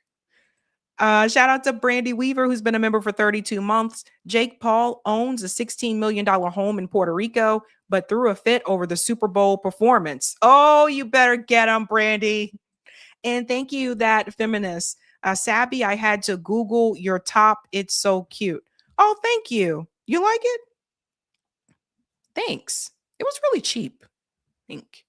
But thank you. I like the color. It's cute. All righty. Let's keep moving and grooving. Let's get that Rumble rant. Thank you. Thank you for the Rumble rant, RB Ham. Check your email, Sabby. I know you're in great demand, but I'd love to have you back on my podcast to discuss the insanity, especially the psychological operations and false flags. Thanks. Okay, I'll check it. Thank you for letting me know. Because it's been a busy week. Thank you, Tropical. Massie didn't change. Trump did. Oh, those are fighting words. Let's get to this story about Erica Kirk. So Erica Kirk co-hosted an event with Sarah Huckabee Sanders. Yeah, she back in the picture. At a school in Arkansas. And apparently, I warned you guys this was coming. They're trying to put TPUSA in the schools. They're trying to get in the schools and indoctrinate these kids early. And this was not welcomed by everyone. There was actually a protest outside of this event that was against Erica Kirk being there. So we got to remember, this is Arkansas. This is not like, a blue state. It's a red state for the most part. And they are not happy with her being there. Let's go ahead and get into this foolishness because a lot of people are talking about, they're like, I can't believe this. So this is Sarah Huckabee Sanders. She is so excited to have Erica there. Watch the expression on Erica's face. We are here to welcome one of the conservative movement's most talented, most outspoken, and most faithful leaders, Erica Kirk, to our great state. We're so proud to have her, and we're so proud of the incredible work that she is doing. Watch the timing. Again, it's like, I'm sorry to go back, but the conservative movement's most talented, most outspoken, and most faithful leaders, Erica Kirk, to our great state. We're so proud to have her, and we're so proud of the incredible work that she is doing to help encourage students across the country to engage and join Club America, which we're launching here in Arkansas, and we're just honored to have you. Thank you. God bless you. We're so grateful, and thank you for honoring Charlie and his legacy and his mission to have a Club America on every high school chapter across the country. So God bless you guys, and thank you. Guys, she is playing that part. Let me tell you something. Jay said she's definitely talented. You know what I was thinking about? I know Erica auditioned for The Amazing Race. Maybe she should have auditioned for a soap opera. All My Children, Days of Our Lives, As the World Turns. I hear they might need a new Susan Lucci or something like that. I don't know. Maybe she should have auditioned for soap operas. I think she would have been really great at that because she has like the dramatic eyes, like she has the stare down and everything. I don't know. Could have worked out pretty well. So this event at Arkansas, it did happen, but there was a protest. Like, I just want you guys to see this because, of course, they're not going to show you everything. But shout out to Project Constitution shared this. Massive protests unfolding in Arkansas today over Governor Sanders' proclamation mandating TPUSA in all schools. The students are fighting back. So I just want to show you guys this, the rejection of Erica Kirk. They are calling out Erica directly, seeing right through the rehearsed speeches and the forced emotional manipulation. To these students, she comes across as deeply shady and completely inauthentic, using executive power to force a platform she didn't earn. The post-Charlie Griff, students are pushing back against the dark direction TPUSA has taken since Charlie Kirk's death. They recognize that the organization has morphed into a massive state-sponsored fundraising machine rather than the genuine grassroots movement. Let's hear from some of them here. I'm here outside the governor's mansion where protests are growing against Erica Kirk being here. Now, many protesters have told me that if Turning Point gets to be in schools, then so does the Young Democrats of Arkansas. They say that teachers are not at the forefront of education anymore, and they're disappointed. We'll have more for you tonight at 5 and 6. Yeah, so they're not happy about this. You know, people feel as though they have been tricked, bamboozled, and they see the changes that have been happening since Erica has taken over as CEO at Turning Point USA. And now they're bringing this to all the schools. This was already done in Texas, and now you see that it's happening in Arkansas as well. I want to go ahead and get into the speech here so that you can see Erica and Sarah Huckabee Sanders here. It is called Club America, and it's supposed to be in every Arkansas high school. And to this point, I want to say something here. This is where I will say, I feel when I say that the right is incredibly organized, I feel like this is what I'm talking about. Like, take Turning Point USA away for a second. Very different environment. Bring Turning Point USA in and think about how people like Charlie Kirk were able to go to all these different schools and to get young people to come out and support and vote for the Republican Party and for Donald Trump. I feel like the Democratic Party, they never really put anything in place like that. Like, they didn't create any type of organization that was doing all of this. Now, some people say, well, the money just isn't there. But the money, you know, money's there. It just goes in different directions. I mean, both of these parties support Israel. There's plenty of money where that is concerned. But that's what I meant before about the organization, right? Like, the Democratic Party slept on this. They slept on reaching the high school students and the college students. In fact, it wasn't until, if I remember correctly, there was a pretty big turnout for Obama among, college students. Then after that kind of died down. And then, of course, a lot of college students, a lot of younger people liked Bernie Sanders. But if you notice, the person who ended up being the Democrat nominee, they were never really able to appeal to the youth that way. And I think that the Democratic Party, they never built anything like a Turning Point USA that would go into the high schools and talk to the kids, or go into the colleges and talk to the kids as well. I feel like this is an area that they slept on. They didn't have an answer for this. Anywho, Erica is expanding this in other schools, and this is the showing at Arkansas. Club America, folks. I had the privilege of knowing Erica's husband, Charlie Kirk, for over a decade before he was tragically lost to an assassin's bullet. Charlie wasn't just a great friend. He was one of the conservative movement's smartest, strongest, and most faithful leaders. His brutal murder was one of the most horrific things that I've ever seen, and a dark reminder that we live in a fallen world full of sin and evil. But there's good news, because Charlie was a believer, and I know that his faith, like mine, told him to never shy away in the face of evil. Our faith, in fact, tells us to put our trust in God and to confront evil head on. So what happened to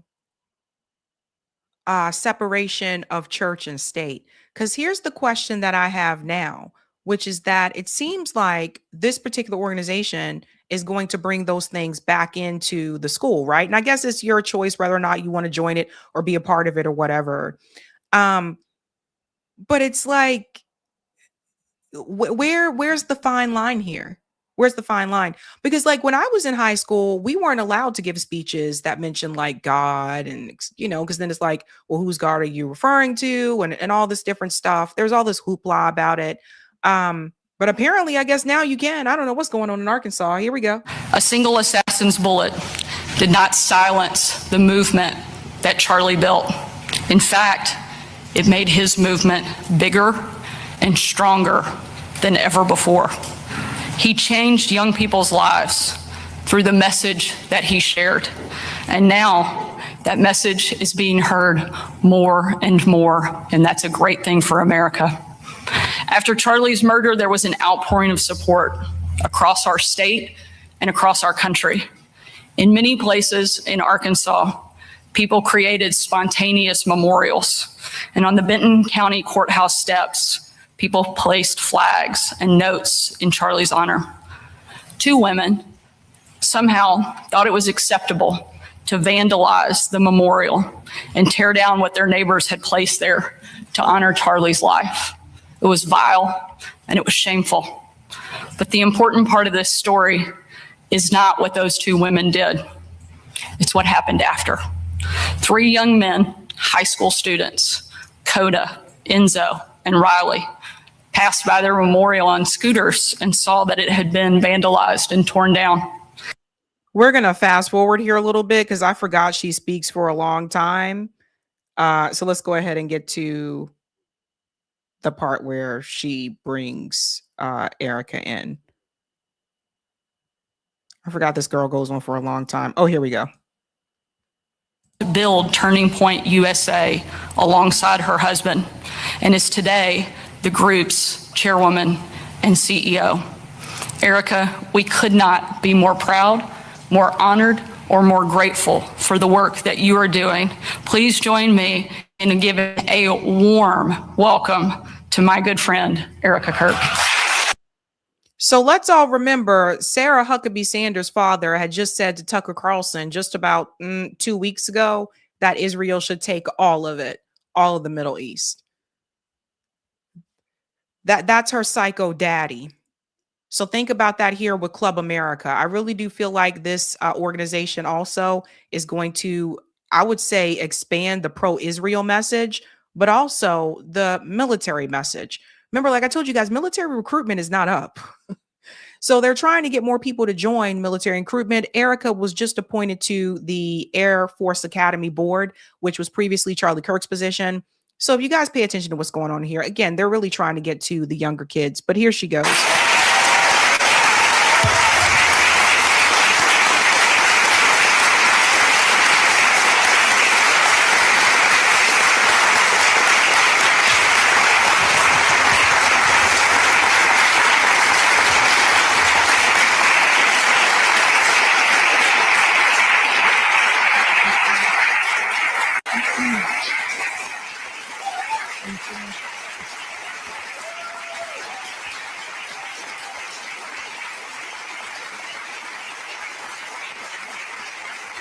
Thank you so much.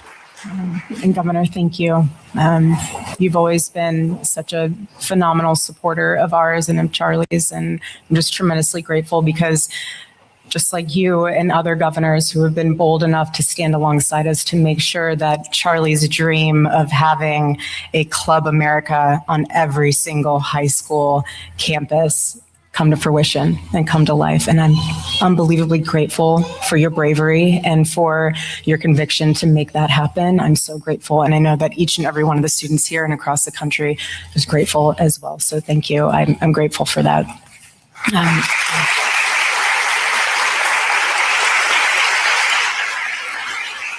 This is also really important for the students. And so I want to talk to you guys first and foremost. You guys are the heartbeat of this organization. Don't get it twisted any other way.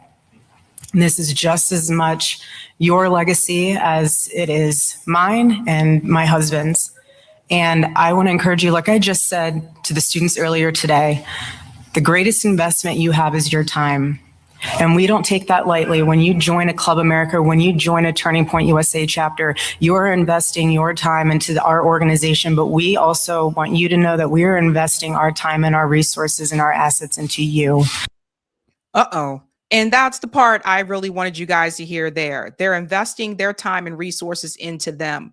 To do what? To do what in return? Join the military? Go fight and die for Israel? Join Zionist movements?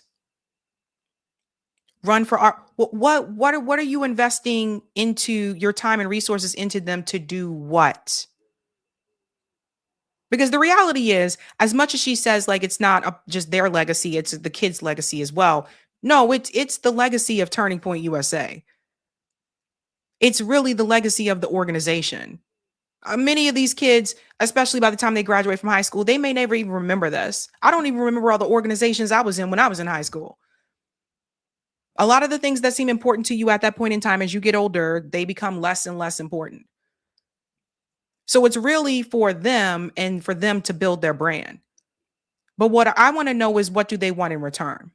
Because people don't do these kind of things for free. Not this type of organization that is making all this money. They don't do this type of stuff for free. This is way bigger than politics. Way bigger than politics. We live in the greatest country in the world. The greatest country in the world.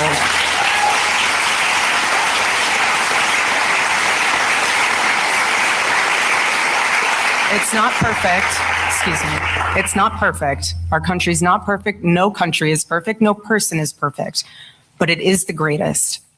And I want to encourage you guys that when you join a Club America chapter, when you join a Turning Point USA chapter on college campus, you are a part of a huge network, a family. And if you're a chapter leader or you're a part of a chapter and you are a believer in Christ and you are getting persecuted for your faith and your values, someone comes up and flips your table, someone throws all of your resources on the ground, count it all joy. You are being persecuted because you believe in Jesus Christ. Count it all joy. And I'm sorry, when does this happen? When does this happen? Ladies and gentlemen, come on. We've all been through high school. When does this happen? Someone just comes over and flip over your table because of your religious belief. I've never seen this happen before in my life. What are you talking about? So what is happening here? Pay close attention to this. because she's kind of revealing something here. I'm telling you what this is really about. Being persecuted for your faith and your values. Someone comes up and flips your table. Someone throws all of your resources on the ground. Count it all joy. You are being persecuted because you believe in Jesus Christ. Count it all joy. And I am so proud of each and every one of you. I am. It is not easy to do this. It is not. But it is worth it. And all of you back here, I am so proud of you. So proud of you, because you know what? When you start in high school and you really embrace the fact that you live in this country and you know you can make a difference like my husband did and continues to do, you realize that your life, even though it's short, it is, whether you live 31 years or 92, it's short. But use it for something greater. Don't let anyone disenfranchise you because you're a young man. Especially a young white male man. Don't ever let anyone talk down to you. We need strong men out there. What is she talking about? Ladies and gentlemen, do you hear what she is saying? Look at the expression on her face. I just can't. Aria said, bro, so fake. What is it? These are kids. They're kids. What are you doing? They're kids. Like, stop. No. It just, Measured Man said every time she says Jesus Christ, her eyes roll in the back of her head. I only noticed it when Jimmy Adore said it. You guys see this? What is it? They're kids. Like, when I was in high school. Like, what was I doing? I was playing basketball. I was playing video games with my friends. I was talking on the phone with like my friends and about boys and laughing at boys and all that type of stuff. Like, we were watching, like, you know, I mean, I'm just like, what is happening? Why can't they just let kids be kids? Let me let her finish here. Oh boy. Strong men who are convicted, that will be good leaders, good husbands, good fathers like mine. We need that. And young women, we need you to also rise up. Don't compromise yourself. Don't look at other women and compare yourself. God has created you for a purpose and a reason far greater than you and I will ever know on this side of heaven. But just know that as long as you're a part of Turning Point USA, you have us by your side, and we will be there for you every step of the way. And just like this governor and many others that are out there, we got your back always. And we are honored and thrilled and just so grateful to God that you guys are a part of this family. So God bless you guys. God bless you. And thank you all for being here today. It means the world to me. You know, we got to give Erica an Oscar. I will say this. This woman puts on a hell of a performance. But the reason why I wanted to show you this is because I wanted you to see what's happening within the schools. Because first it was Texas. Now you see it's Arkansas. And yeah, there were people protesting outside. Maybe that's why she was mad. I almost said mad. I've been living here too long. I think that she is angry because of the protests that were happening outside. Maybe that's why she's sounding this way. I don't know, but it just like,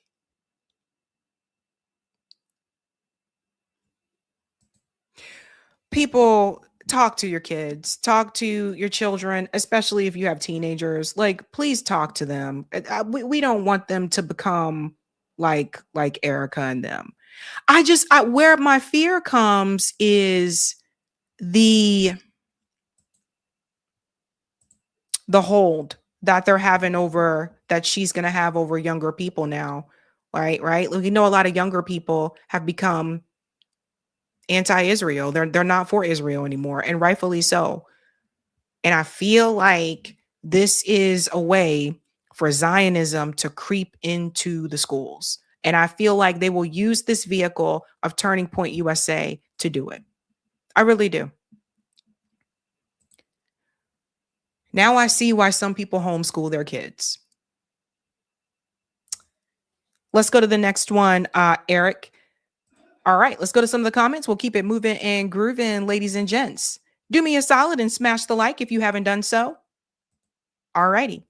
Shout out to G. Sinrick for becoming a member. Let's give G. Sinrick a big whoop whoop. Thank you. Allah, who's been a member for 12 months, says Erica Kirk reminds me exactly of Pam from Mr. Deeds. Posing to be a wholesome school teacher all the while she is far from it. Thank you, Bobby. Now they're giving children the magic 2 option of Satan and Lucifer these days. SMH. Thank you, Joan. It's also ridiculous. Love you, Sabby. Love you too. Thank you, that feminist. Americans persecute non-Christians. She's a liar. Shout out to Fly Dragon. I don't know what happened, Fly Dragon. I think you keep becoming a member. Thank you, Meespin. What happened to being a wife and a mother, Erica?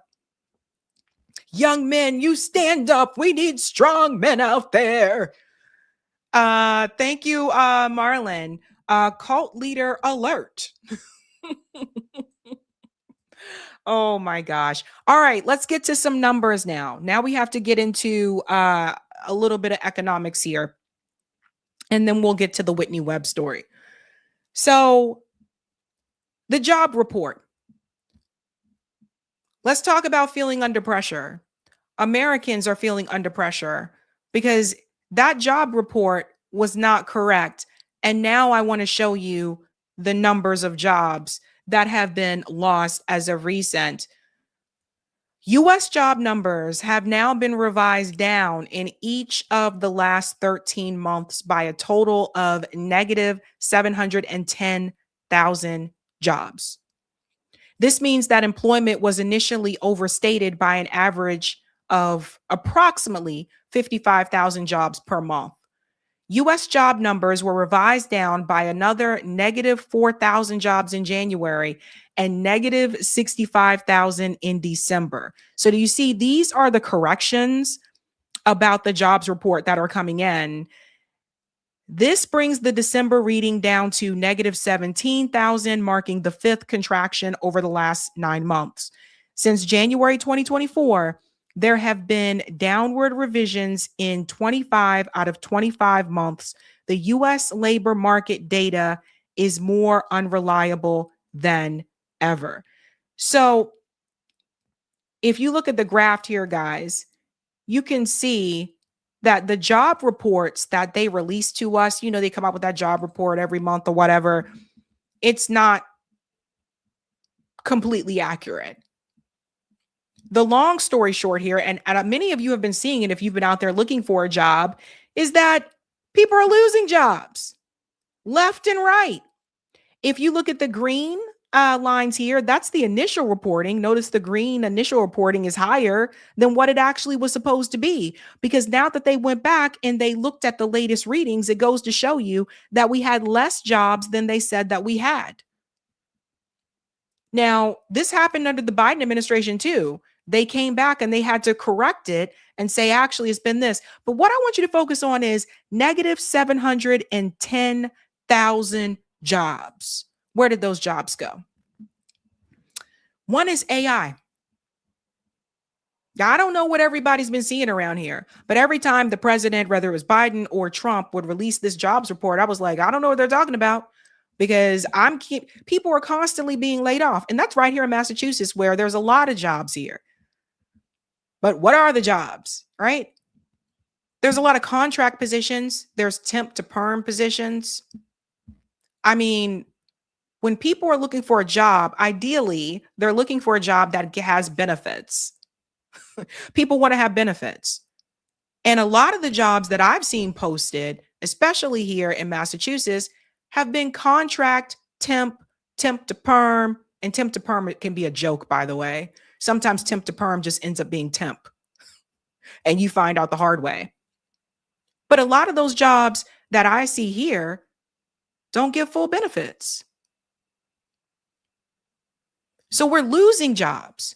Artificial intelligence is one of the big reasons why we are losing a lot of these jobs. Yes, some jobs are outsourced, but some of these jobs have been taken from workers because they were laid off because the company decided that they can perform this job at a much cheaper rate by using artificial intelligence. And it's not just one particular sector.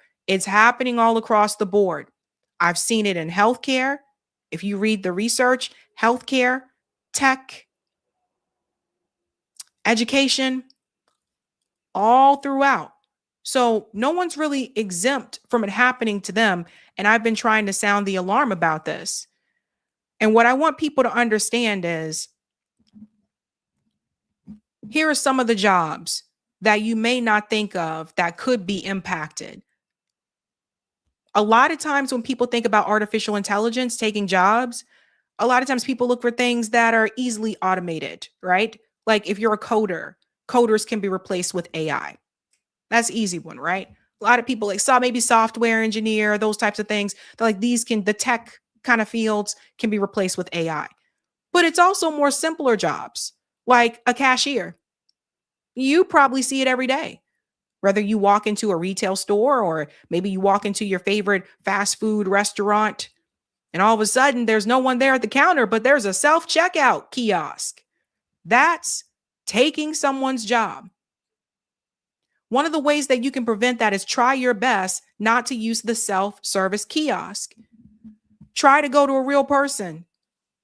I mean, for years, I've wondered why Walmart has all these damn lanes and I only see 2 or 3 cashiers. So they've been preparing for this.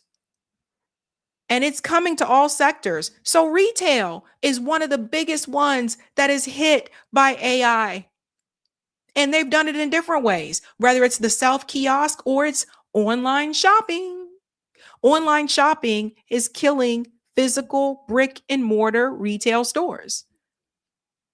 You know, the average middle-aged woman in America, you know, the job that the average middle-aged woman in America works? Retail. So it's all different types of fields. Education is another one that can be hit. And people are like, well, you have to have teachers. Do you? I mean, you have Chat GPT.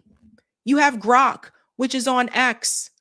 I mean, do you have to continue to have teachers? Because at some point, they can also replace teachers with artificial intelligence too, mind you. These are just things to think about. Well, what about the people that work for the city? The people who pick up your trash, the people who, pick up your trash, the trash guys. They can be replaced too. All you got to do is automate those trash trucks, and now you don't have a job. So it's not just certain fields. So I want people to be aware of how far this can actually go. But the biggest one I think that people miss is retail. And there are people who have been able to work retail jobs for years and kind of work their way up, starting off as a sales associate, it's a fancy name for it, sales associate, and then eventually becoming, a first key or a second key, and then eventually a store manager. Yeah, once upon a time, that was a career path for many people in this country. So there are lots of ways that people are being replaced. And I'm just going to go ahead and show you this one now. One of the big ones right now that was just announced is Oracle. You mean pro-Israel Zionist Oracle? One of the more wealthy companies. This is also the company owned by Larry Ellison, the same guy who came in to take over TikTok, the guy who has all this money to buy TikTok and CBS News and all this other types of programming to allow and push the pro-Israel Zionist message, all of a sudden doesn't have any money to pay the rest of his workers at Oracle. Funny how that should happen. Because they just announced, did someone just call him the plastic face guy? There you go. They just announced that Oracle eyes significant job cuts amid AI-driven shakeup. Oracle is likely gearing up to implement substantial job cuts as it remakes its workforce in response of advancements to AI. In a new filing with the Securities and Exchange Commission, the database giant said it's laying aside another $500 million for restructuring costs, bringing its total for the year up to $2.1 billion. But Larry Ellison just bought all these other networks. So these workers are disposable at Oracle. Many will be laid off. They'll replace them with AI. My question is, how do you know and when do you know if it's going to come to you? This is not one of the ones where you can say, oh, the company just doesn't really have any money. Larry Ellison is loaded. Loaded. Oracle already eliminated about 3,000 roles last fall and admitted this week that AI is enabling us to build more software in less time with fewer people.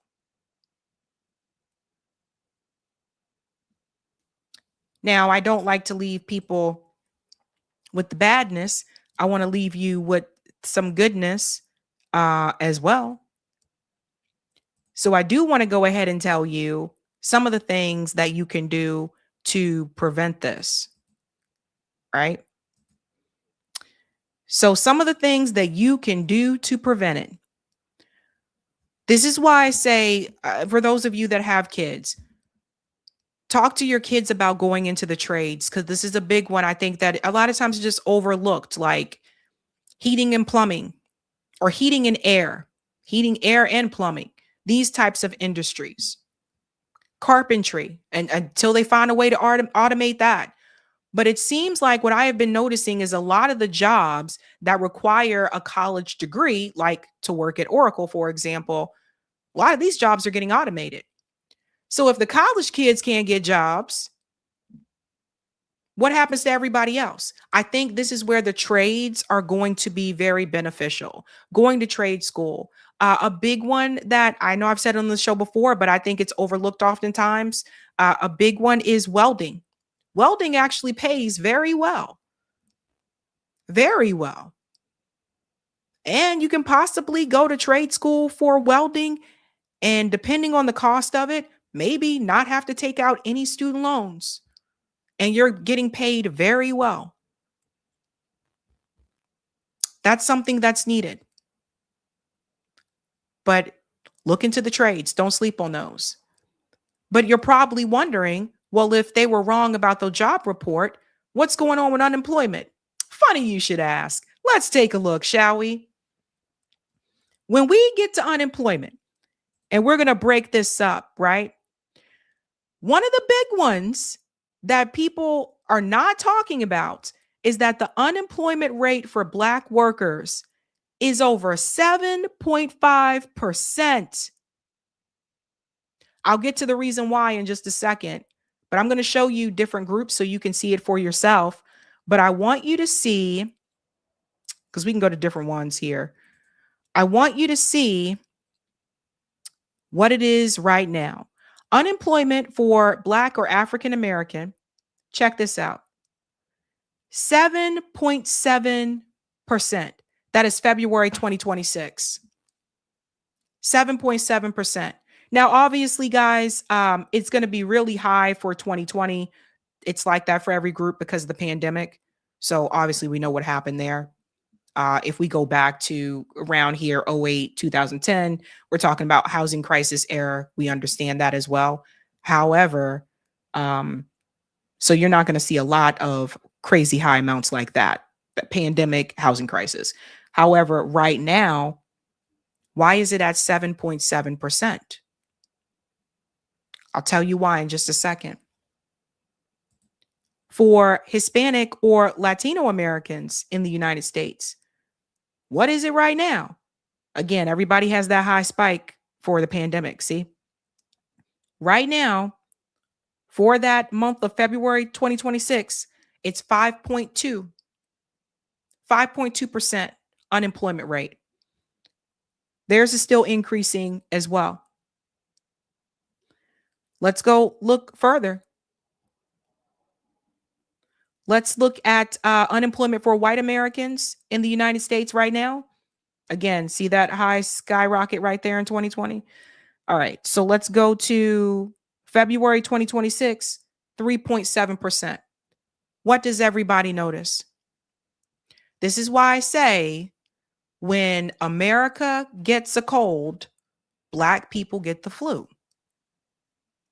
We are at the bottom.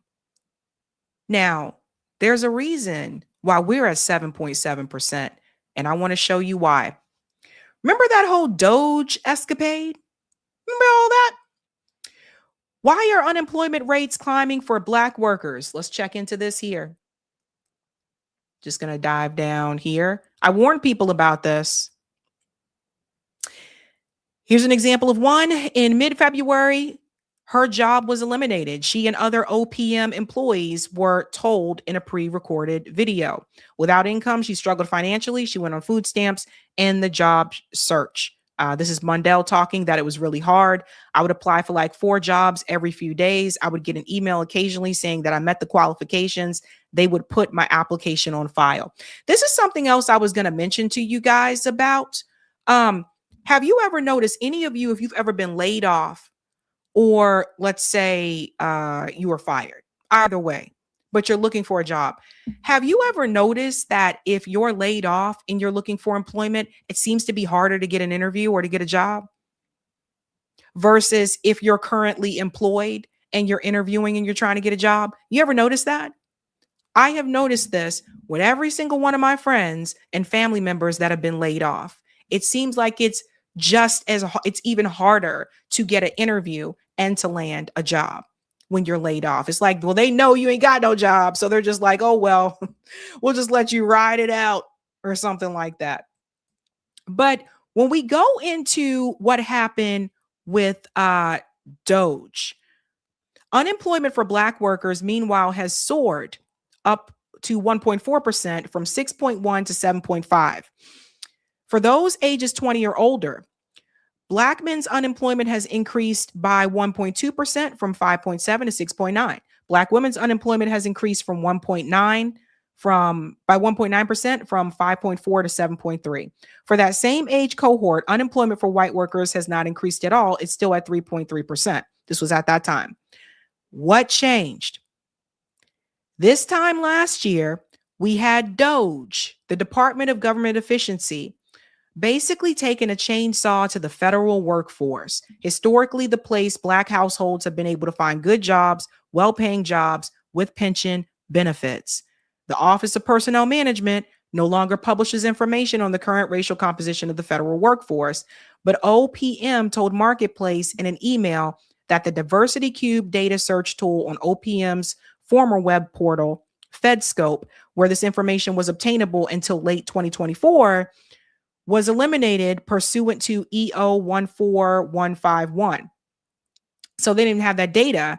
But back in 2024, when the data was still being updated, it said that Black workers made up 18.5% of the federal workforce versus about 13% of the workforce overall.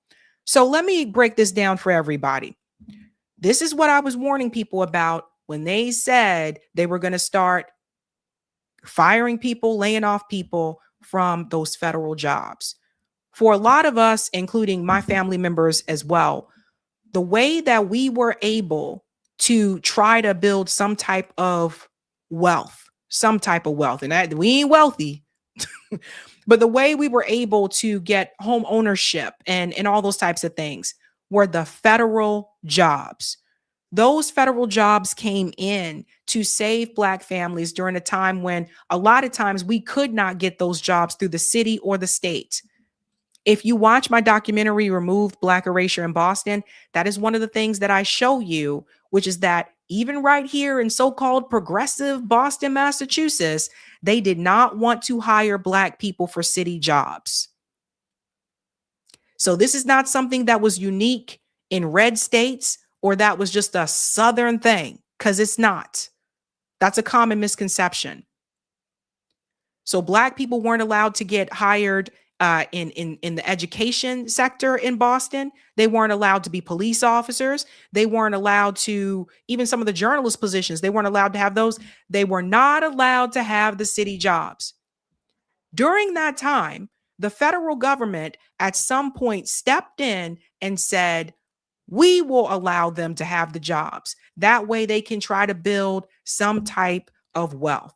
And so those federal jobs, the VA, the Department of Transportation, the Department of this, even for many of the military, those jobs paved the way for a lot of Black families to establish and build some type of generational wealth.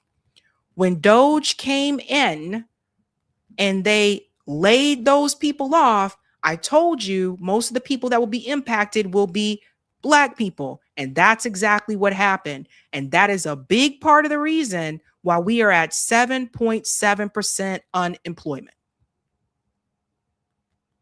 And a lot of people don't want to talk about it. Trump's not talking about it. A lot of people, and I said before, if you voted for Trump and you thought that he was going to come out and help Black Americans or whatever, you should be saying something about this. A lot of the people who work in DC for those federal jobs, a lot of those people were able to buy homes in Maryland and Virginia because they were able to get those federal jobs where they had guaranteed employment, and they were able to get the gradual promotions like you're supposed to do, but you don't get from a lot of companies nowadays.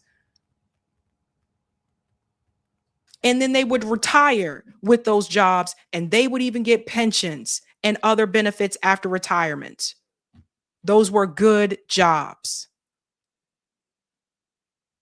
So I tried to tell people about this. And a big part of the thing I think that, Trump isn't talking about, he don't really want to focus on, because it exposes him. The economy is not good. We have lost over 700,000 jobs. That's not good. The gas prices are higher, but he's telling you everything is fine. So all you have to do is look at your wallet and you can see these things yourself. We saw it under the Biden administration as well. I was like, people can't afford these things. So people have to wake up. Most of these politicians only care about their wallet, their wealth, and their circle. And if the Epstein files don't show you that, I don't know what else will. But those are the real numbers. And that's where the economy is at. And a lot of people don't know about it and are being distracted because of everything else that is going on. Let's go to the comments, ladies and gents. This is a true one. Aisha said another big loss for Black people was the dismantling of the car industry. A lot of Black people had good jobs working for Chevrolet, Ford, etc. Yeah. People got greedy. Thank you for the super chat, JNE. Tongue twister, Sabby Sab, snapping, slick syllables, second line style, serving sizzling seafood while the saxophones smile. Love you, Sabby. Love you. Thank you too. That was interesting. That was an interesting one. I have to come back to the other ones because I'm looking at the time and we still have to get to, let's do the Whitney Webb story. I'll come back, guys. Whitney Webb story. Okay. All right. We have a big update here with the Epstein files. We're going to get into the finances this time around. We've talked about a lot of things that were in the emails, but the reality is people need to look at where the money was going. Just recently, Jeffrey Epstein's attorney did testify, and he gave 5 names here where he says that these clients directly paid money to Jeffrey Epstein. Listen here. First of all, Mr. Khan's answering every question thus far. He's completed 2 full hours of depositions. I would say we are possibly at the halfway point. It could last more than 4 hours, but he confirmed there were 5 clients that paid money to Epstein, and that was Les Wexner, Glenn Dubin, Stephen Sinofsky, the Rothschilds, and Leon Black. We've already deposed Wexner, and we're going to be deposing Leon Black very soon. So the names are right here. The Rothschilds, we were just talking about them. And yes, they should be number 1 right up here because a lot of things go right back to them. Les Wexner, of course, you guys, we talked about multiple times on the show. Leon Black is the one that apparently allegedly bit someone's private area. I'm trying to say this properly here on YouTube. Disgusting son of a bitch. Glenn Dubin, that name sounds so familiar to me. I have to look that one up. And Steven Sinofsky, according to the attorney, the accountant, that he said that these individuals had direct payments to Jeffrey Epstein. So when you're looking at the money, this really matters. When we look at Les Wexner, for example, he gave Jeffrey Epstein power of attorney. You know, he testified, of course, in front of them. And his favorite line was, "I just don't recall." It's a quick cop out. It's a way that you don't really get held responsible for anything, but they weren't really they're not going to arrest Lex Wexner. He knows too much. He's too well connected and he's got too much damn money. That's just the reality of it. Same thing with the Rothschilds. They're not going to come after these people. The bottom three, maybe. The two at the top, most likely not. But peep this, fam. Even when we're talking about the money, I want you to pay attention to the date of 2019. Listen to what Comer said here about the Zorro Ranch as well, because this implicates some things. Listen to this. Sounds pretty sick if what's been said about it's true. What are you hearing? Well, I'm glad that the New Mexico authorities are going there and searching that property. I know that if no one searches the property, whenever this investigation is finally concluded, people are always going to have questions about whether or not there were deaths there, whether or not there were mysterious surgeries and things like that happening on the ranch. I don't know, but I do know this. The federal government asked New Mexico to stop their investigation, I believe back in 2019 of that ranch. So there's just so many questions about how the government failed the victims and how government failed in trying to prosecute Epstein sooner. I mean, this whole thing doesn't make sense. Everyone has conspiracy theories on, how Epstein was able to get away with it. Was it because he had, powerful friends? Yeah. Was it because he was an agent? No, we don't know, but we're going to find out. And I'm glad that they're on the ground now in New Mexico searching that property. The date 2019 is very important because according to Comer there, he said that the authorities were stopped from searching that property in 2019. He doesn't know how that happened. Well, let me just remind you, who was president in 2019? Donald Trump was president in 2019. What do you mean the authorities just for whatever reason stopped searching that ranch? They were told not to do it. Donald Trump was president in 2019. Follow the money here. Should all of these other presidential administrations, should they have done it as well? Absolutely. But I don't know how many clues we need to see for people to realize what is going on here. Congressman, you said in 2019 the government told New Mexico authorities to stand down investigating the ranch. Do you know what branch of the government? It was the Department of Justice, I believe, and I believe it was because they I believe it perhaps was the Southern District of New York, because they had taken over the investigation at that point. So again, these are questions that we have. We want to get the answers, but I will say publicly, I'm glad that the New Mexico authorities are on the ground searching that property. I don't know if there's anything there. I don't think anybody knows, but I do know this, Jesse. It's probably never been searched before very thoroughly. That's correct. Nah, people do know if there's anything there. So the Department of Justice, correct, which answered to Donald Trump during his presidency in 2019. Guys, they've been covering this up. It didn't start with Pam Bondi and that DOJ. They have been hiding this information for a long time. If there was nothing there, why did they tell them to stop searching? Now, Whitney Webb comes in at this point because she brought up something really interesting. She said Melania was technically one of Paolo Zampali's girls, but Zambali and Epstein clearly overlapped considerably. We're arguably part of the same trafficking op that also included the top executives at elite models like Gerard Marie. There's a reason Zempoli and Epstein both tried to acquire Elite in 2004. Oh, also, did you know that Zempoli is currently a special envoy under Trump involved in making trade deals alongside Epstein's neighbor, Howard Lutnick? For a deep dive on Zempoli, including his cozy ties with Ghislaine, see my article last year with Mark Goodwin.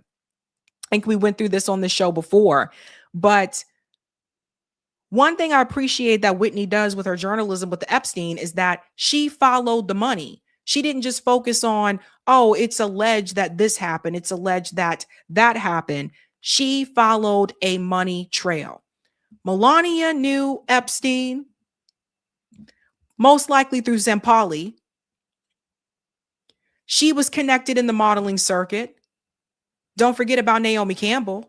She was also a part of that modeling circuit as well. They all knew each other. All these people run together. It was alleged that Melania at one point was Jeffrey Epstein's girlfriend before she was Donald Trump's girlfriend.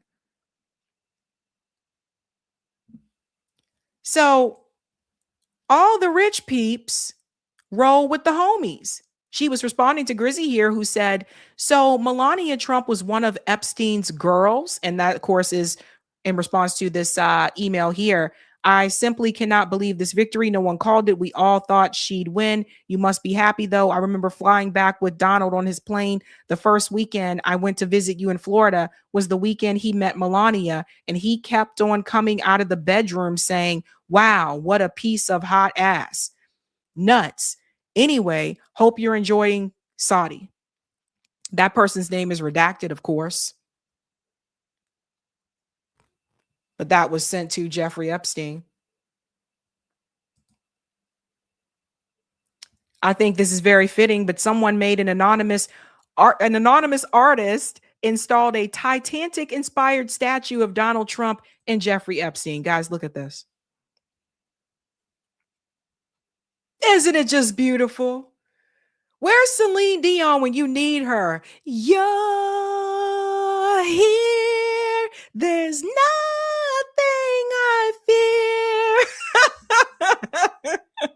I'll never let go, Jack. I'll never let go. So I thought that was comical as hell. Guys, we got to laugh a little bit here, okay? I'm sorry I can't sing like Celine, but we got to laugh a little bit here because there's more. That was hilarious, whoever made that. They're anonymous. Connecting it all back to the money and the Trump and the Kushners as well. All these people roll together.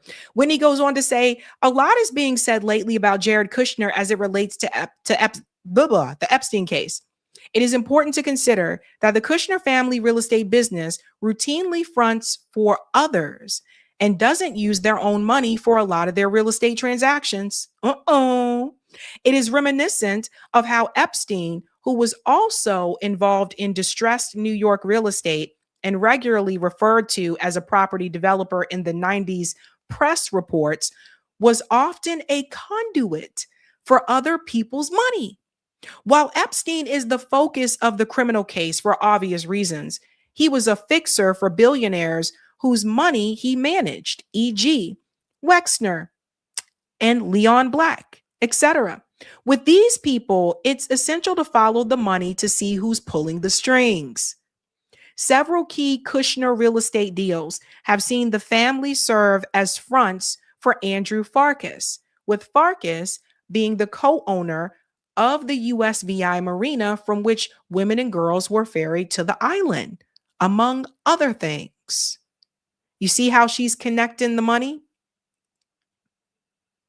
Farkas should absolutely be investigated, as my recent report notes, but likely won't be because not only is he too close to the Kushners and arguably Trump as well, he is also the longtime money man and private sector employer of Andrew Cuomo. So Dems are unlikely to pursue him either. And that is why they're not fully going after these people, because they serve the interests of both parties. in nefarious ways. She goes on to say how you can read her report there. I mean, this is wild. Epstein tracked Jared Kushner in real time. Security clearance fights, bailout attempts, chief of staff rumors. Whistleblower says Ivanka, Jared got security clearance over experts' advice. 18 documents forwarded to G Vacation. Of course, that Gmail we've been monitoring there. Why was Epstein monitoring the president's son-in-law? Donald Trump knew these people for quite some time. These people been friends. All of them knew Jeffrey Epstein. I just explained to you recently that Ivanka Trump, she go back there too. All these people are connected. And when we look at the real estate endeavors of the Kushners, Whitney adds that regarding the Kushner family business, for those who are unwilling to read the longish articles. So look at this. I just want to show you the difference of the properties here. Let's make this smaller for you. So here's the picture. Who owns Kushner properties? So all of the black buildings here are owned by Kushner. That's the Brooklyn Heights apartment, the Puck building, the former NYT building, East Village walk-ups, Williamsburg apartments. These pink ones here, you can see that's only 50%. Fifth Avenue, Brooklyn Heights, commercial block. These right here, less than 50%. East Village apartments. So sometimes it's like someone may be their name or either their name or their face may be used as the front person for said property, but that doesn't mean they own the whole thing. This was pointed out in this article way back in the day. And then, of course, these buildings here, Kushner owns less than 20%. West Village Apartments, East Village Walk-Up, Upper East Side Residential, Brooklyn Residential, 5%, J Street Watchtower Building, Gowanus Lots, Pearl Street, Maiden Lane. There's nothing unusual about being a minority partner that manages or develops properties for others, but Kushner's often projects a different image. On its website, for example, the company lists 80 and 90 Maiden Lane as a key asset despite its tiny non-controlling share. So do you see how the Kushners have tried to make it seem like they own more than what they actually own? That's what Whitney is referring to here. Kushner's New York City buildings are mostly owned by others.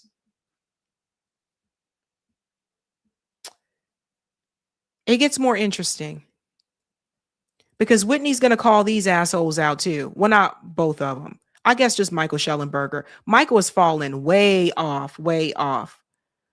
Because when we get into this Epstein situation as well, watch how hard Joe Rogan pushes back against Michael Schellenberger to say, let me finish what I'm saying.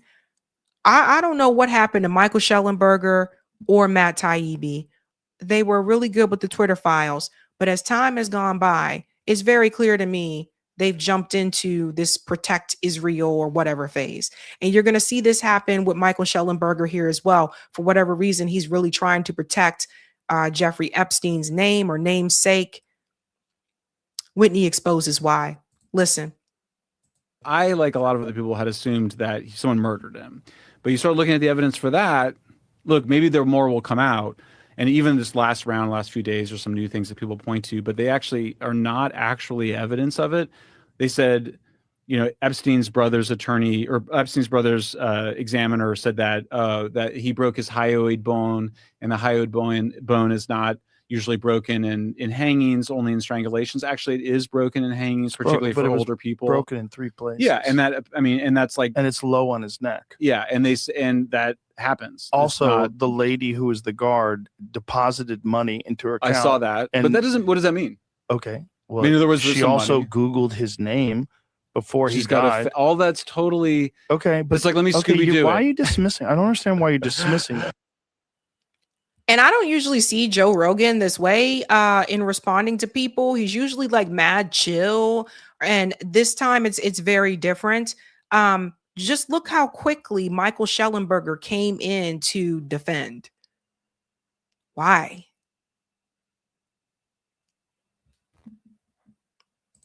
When it comes to Jeffrey Epstein, you guys have really got to follow the money. Not just the people that were around Jeffrey Epstein, but also the people who are running cover for Jeffrey Epstein. Because if you're I'm going not to just pay, missing it, I'm but saying, but hold on, you are. Yeah. But hold on, you are. Because if you do have a guard, and all of a sudden this guard acquires several payments, she made several deposits. One of them was $5,000 just 10 days before he died, and then the cameras are cut. Okay, and then they mysteriously don't pay attention to the cell of one of the most important defendants of any case, any gigantic public case involving enormously famous public figures. And then this guy hangs himself while he's on suicide watch. Now remember, he tried to commit suicide. I understand, but why are you not letting me finish what I'm saying? Sorry. Because that alone is weird. That alone is weird. That the cameras are cut, that there's no video of it. The whole thing is weird. You don't think it's weird? Well, you don't think it's weird that this guy that he just finds a way to hang himself in this cage? I thought I had that same story. I was like, the cameras are cut, the security guards are asleep. All those things are true. All those things are true. It's also true that the cameras went out a long time before that night. It didn't just go out that night before. Security guards fall asleep at night all the time. He attempted suicide, I believe 18 days before. 18 days before, he said that his roommate tried to kill him. Did you know that? Do you know his roommate was a cop that had killed 4 people in contract killings? His cop roommate, his cellmate, was a murderer. He was a guy who was a drug dealing cop who had killed 4 people in contract killings. Yeah, we covered that on this show. I thought that was really interesting information that should have been given to everybody from day one.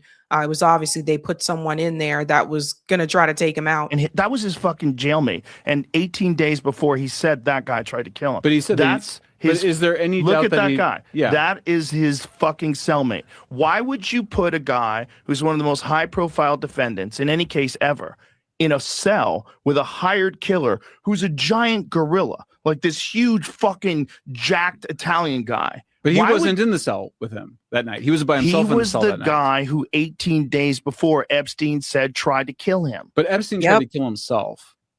I don't think there's any doubt about that, right? I don't know if there's, I've never seen him say it, but I do know that he said that guy tried to kill him and they found him unresponsive 18 days before. He said that guy tried to kill him. And couldn't he have lied about that? That guy was trying to get money. Couldn't he have lied about that? Video outside cell during Jeffrey Epstein's first suicide attempt no longer exists. How weird. Yeah, why would he lie about that? He's in because he doesn't want to have a guy roommate who he's already saying this guy's trying to extort him. Yeah, he's already saying this guy's trying to get money from him, and this guy is a known killer. He's killed 4 people in contract killings. How did you not know about that? I will say it's possible. But hold on, how did you not know about that? I did know about that. You knew about the guy being a contract killer? Well, no, I mean, was his cellmate? Yeah, I knew that story, but I mean, he didn't have a cellmate at the night of his death, right? That was one of the mistakes they made, is that because he was supposed to be on suicide watch, he was supposed to have a cellmate, didn't have a cellmate. I think that, look, So do you notice how Michael Schellenberger is saying, let's just stick to what happened that night, and he's not trying to look at what happened before?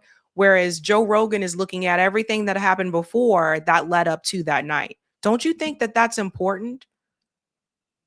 Pay attention to the people that are choosing to walk this path, that are trying to find a way to come in and defend Jeffrey Epstein, because what Whitney Webb pointed out as she responded to this video here, as you can see, she said, in other words, please stop shitting on my patrons, Musk and Peter Thiel.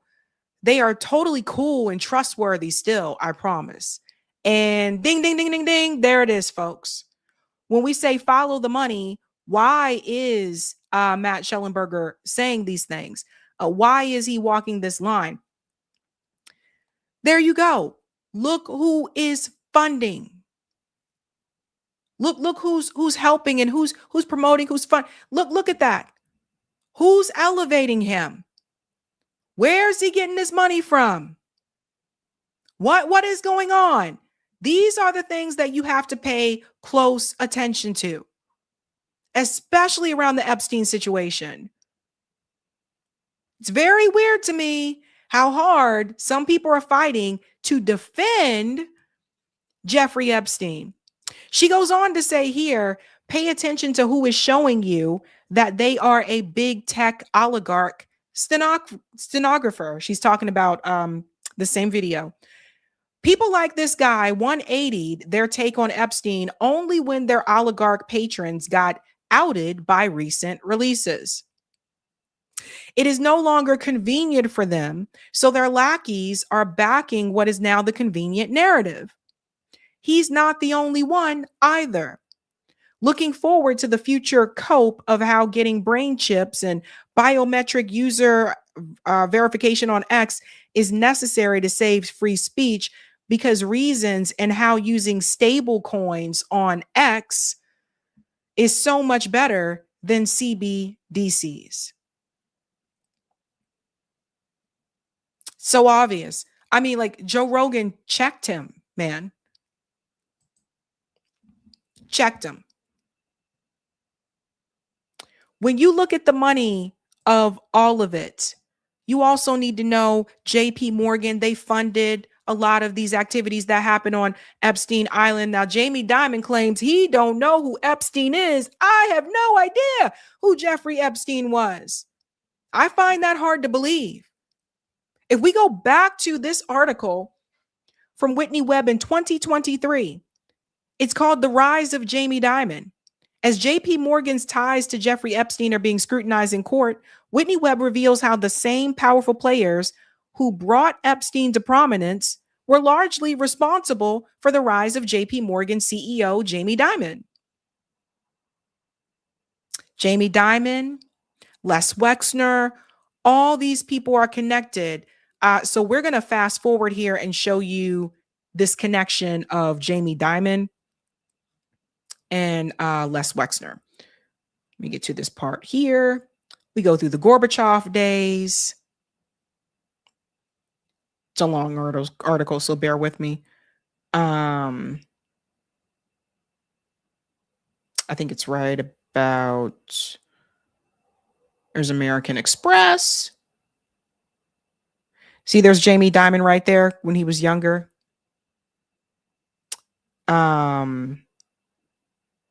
It's funny, one of those guys looks like Leon Black, but that's not actually him. Let's start with Bank One, shall we? Bank One, the bank behind Leslie Wexner and the Limited. So this matters. Bank One was founded in Columbus, Ohio in 1870 as a city national bank, and for much of the 20th century was run by the McCoy family. Let's jump ahead. Sometime before his retirement, John McCoy, in 1984, was a banker for many Columbus area businesses, including Leslie Wexner's The Limited. Little information is available regarding the specifics between that relationship and Wexner's business interests in Bank One prior to the mid-'80s. So we got to start with the mid-'80s. Wexner's right-hand man throughout the 80s and 90s and beyond was John Jack Kessler. John Jack Kessler was very close to John McCoy. Kessler, who became friends with Wexner when they both attended Ohio State University, later claimed that John McCoy had been his biggest mentor and like a second father. He also went on to note that he had been put on Bank One's board by John McCoy when Kessler was a very young man. When Kessler asked about what the lasting lessons he learned from John McCoy, he responded, how you conduct your business, how you conduct yourself in business, ethics, and your reputation. He always gave us talks. He did the same with Les Wexner, who was also very close to him, making sure you give back to your community. So let's fast forward, shall we? You can see here's Les Wexner back in the day. There's John Kessler, Les Wexner, and here's John McCoy in this picture. So we can't say he never knew these guys, right? So it goes on to show you here. Wexner stated of McCoy that John has been a mentor both to me and the Limited for many, many years. So let's bring in, there's even stuff about alleged mafia hits here.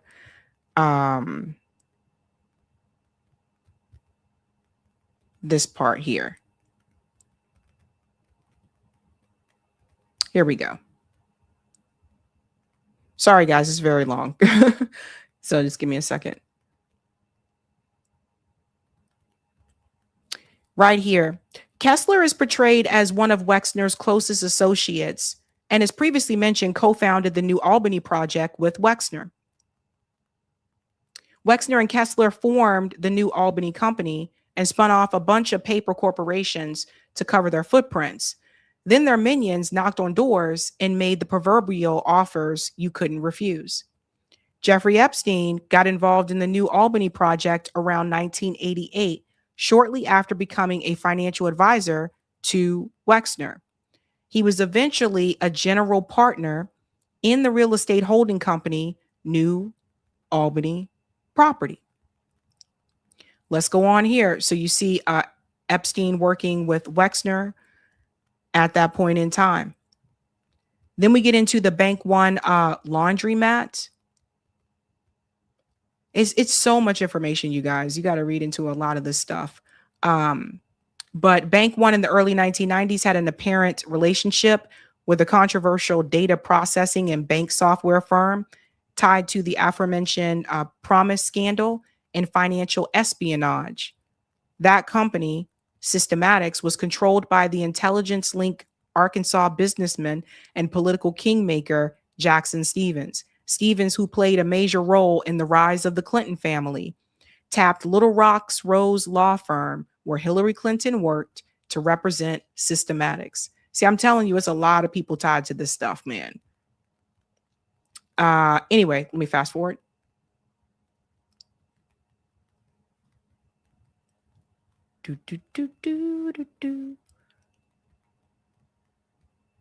I'm sorry, guys. I know it's long. So we get back to Jamie Dimon. Though Wexner was no longer on Bank One's board at the time, Jamie Dimon was hired. John Kessler was. And this is the person that, and well, the company, the person that connects Leslie Wexner to Jamie Dimon is John Kessler. And the entity was Bank One. So you guys should read this. I'm going to put this article. Let me put this in the chat for you guys if you want to read it. It's very long, but take some time to read this as well on your own. Because what you're going to start to notice, like when you read a lot of this, is just all the different connections that these people have, right? So when Jamie Dimon said, and I said this back then, when Jamie Dimon claimed that he didn't know Jeffrey Epstein, I was like, yeah, right? Like, be for real. And when you start to just go through the list of all these people and all the connections that they have, and you got to go back some years, like Whitney went back many years, so you can see how far back this goes. Jamie Dimon didn't start at JP Morgan. So you go back through all the history and then you start to see how many times these people shook hands, rubbed elbows, and then you start to see it's one big club and we're not a part of it. Now, as I told you before, all those 5 people that were mentioned, they're not going to hold the Rothschilds accountable. We're talking about a family that's owns a freaking European banking dynasty. They're not going to go after Les Wexner. They made that very clear. They already, questioned him, and he's the I don't recall guy. So the bottom 3 would be your best bet that were on that list. Then this is usually how it works in the criminal justice system as well. They usually don't go after the head of the snake. Those people could expose other people that they don't want you to know about. But the thing that Whitney did is that she connected the money. She didn't just talk about the allegations and the victims. She was able to trace all these people in Epstein's circle through the money. And that's where I think a lot of this stuff lies. Because once you start to look at that, it's kind of hard, I think, to dispute the allegations. It's not just about who was trafficked and where they were trafficked. It's also about who was running those boats, who was flying those planes, where did the money come from, all of those types of things. And then I think you'll put it all together. So it sounds like, Epstein's accountant testifying, yeah, he's getting close. They're getting warm, but they're not all the way there. And I think to get all the way there, that means that a lot of people, a lot of big prominent people are going to be thrown under the bus. And that needs to happen. I just don't think that it will. Hell, they're still walking around calling David Copperfield as the magician. Like, just say his name, David Copperfield. Nancy Mace was the first person I saw that actually said David Copperfield. They didn't even want to say this guy's name. So think about that for a second. And then when you look at the way some people are covering this, when you look at how some people are trying to find ways to defend Jeffrey Epstein, which is weird as hell, you also got to look into the money for that too. Who is funding them? Who is promoting them? Who's amplifying them? And I think that will explain a lot. That is it for me tonight, ladies and gents. I will be live again on Sunday. I think Eric is going to hop on and finish the super chats. All right. Yeah. And yeah, talk about following that money. Yeah. And, it's so much. And I've read so many of those articles by Whitney. Like you really need I don't know, like a big board, a chalkboard, and start drawing diagrams for real, because it's so many different webs. Yeah, it is. But I think there are some, basic through lines in terms of how it all operates, right? And I like to kind of simplify it down to interests, right? There's the billionaire interests and there's the interests of the 99%. And so at each of these things that happen, what decisions are made, how a politician or media figure operates, it comes down to like whose interests are they working in? Who are they working for? And who are they paid by? And, I think if we can get more and more people, and I think that's one of the things we're working on here is get more and more people to follow that money, to view it in terms of those interests and get together and organize around those concepts, then we might have a shot at bringing some of these people to task and making some real change. But we're going to have to get clear on how the power operates and who's on whose side. There you go. All right. We're working on it.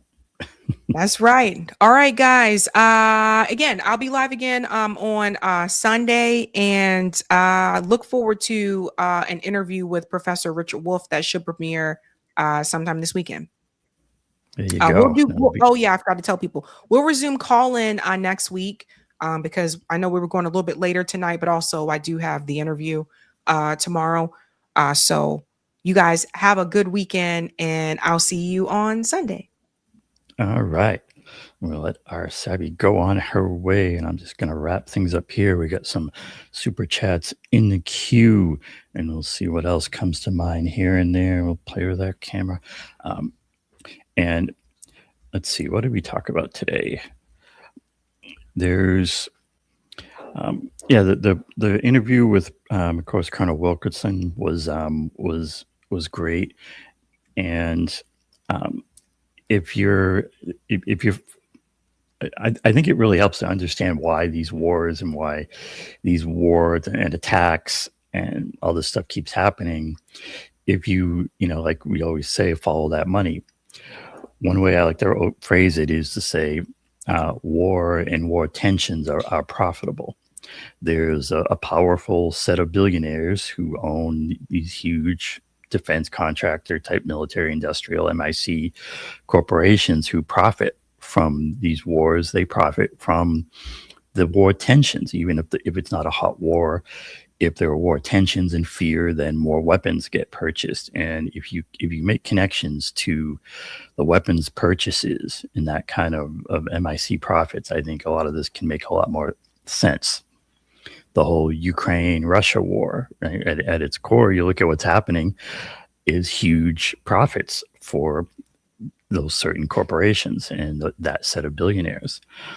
I also like to point out, though, that there are competing billionaires, and so some of them are really into the war stuff and make money off of it. Some of them not so much into the war. They really into the war stuff. They want things to kind of keep flowing, to keep their grip going. So they push things the other way, and so they're not a monolith. And I think that should give us in the 99% some hope that they're not a monolith. But yeah, focus on the money. I also like to warn people to not get too focused on Israel in terms of being the controlling actor in all of this. You know, Israel has an outside influence, and there's certainly lots of things to talk about there with it. But Israel isn't the boss. The boss is above Israel. The boss and bosses get into the money and the power. And yes, the Rothschilds are a version of that, and they certainly have lots of money and power going way back. But there's thousands of billionaires now, and the reason Israel exists and keeps going is that Israel is a billionaire pet project. Is what it comes down to. If you took away the billionaire support for Israel, or if a different set of billionaires, let's say, gets in there more and that support wanes, then Israel's not going to be so powerful. So you always got to connect those dots. And then when it comes down to what we do about it, is the connections we also have to make. And then MCDS is always, I think, helpful with this. And if you look at the old, 11 Demands website, and MCDS features prominently on there, here we go. Right. And you just have to scroll down a little bit here to get to, there we go, MCDS, right? The money, always follow that money, call out the corruption. But in terms of getting into what we do about this, first is that call out that corruption. The reason all this is happening is because our government works for the billionaires. It really is that simple. Then what do we do about it? Well, we have to say, it's our government. They need to stop working for the billionaires. It comes down to having clear demands and saying, we need a government that works for the 99% in the interests of the 99%. And when you have those kind of clear demands and a movement working off those clear demands, then it gets into the solutions of things like how the money operates and the corruption. And that gets into things like clean elections and having a government that works for us. So MCDS is a framework that I really like to push on this. It features prominently, like I said, on the old 11 Demands page. The other thing there was during the earlier story was about Democrats versus Republicans. In terms of Republicans have their stuff together, they're organized, they're well funded, and the Democrats always seem to be playing from behind and just seem to be kind of not operating with the same effectiveness at the same level. Well, that's not an accident. Like, that's not something that just happens. That's by design, because the Republicans are working more directly in the interests of those billionaires and that big money. And so their things are going to get pushed. The Democrats are like this full opposition, and their job is to look like they're fighting those money interests, but they're paid to be weak.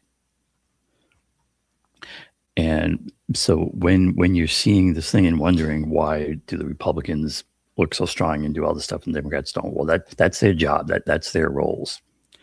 Again, we need to view them as a uniparty, as one party. They're actors in a game. We need to have those clear demands of fixing money in politics and government. And from those demands come the solutions. All right, so there's a bit of your 11 demands for now, for the moment. As always, look at the old 11demands.org. We're going to be talking more about that. And let's see what we got in the queue. Well, okay, I got one more thing. I'm going to be like Columbo here. And one more thing.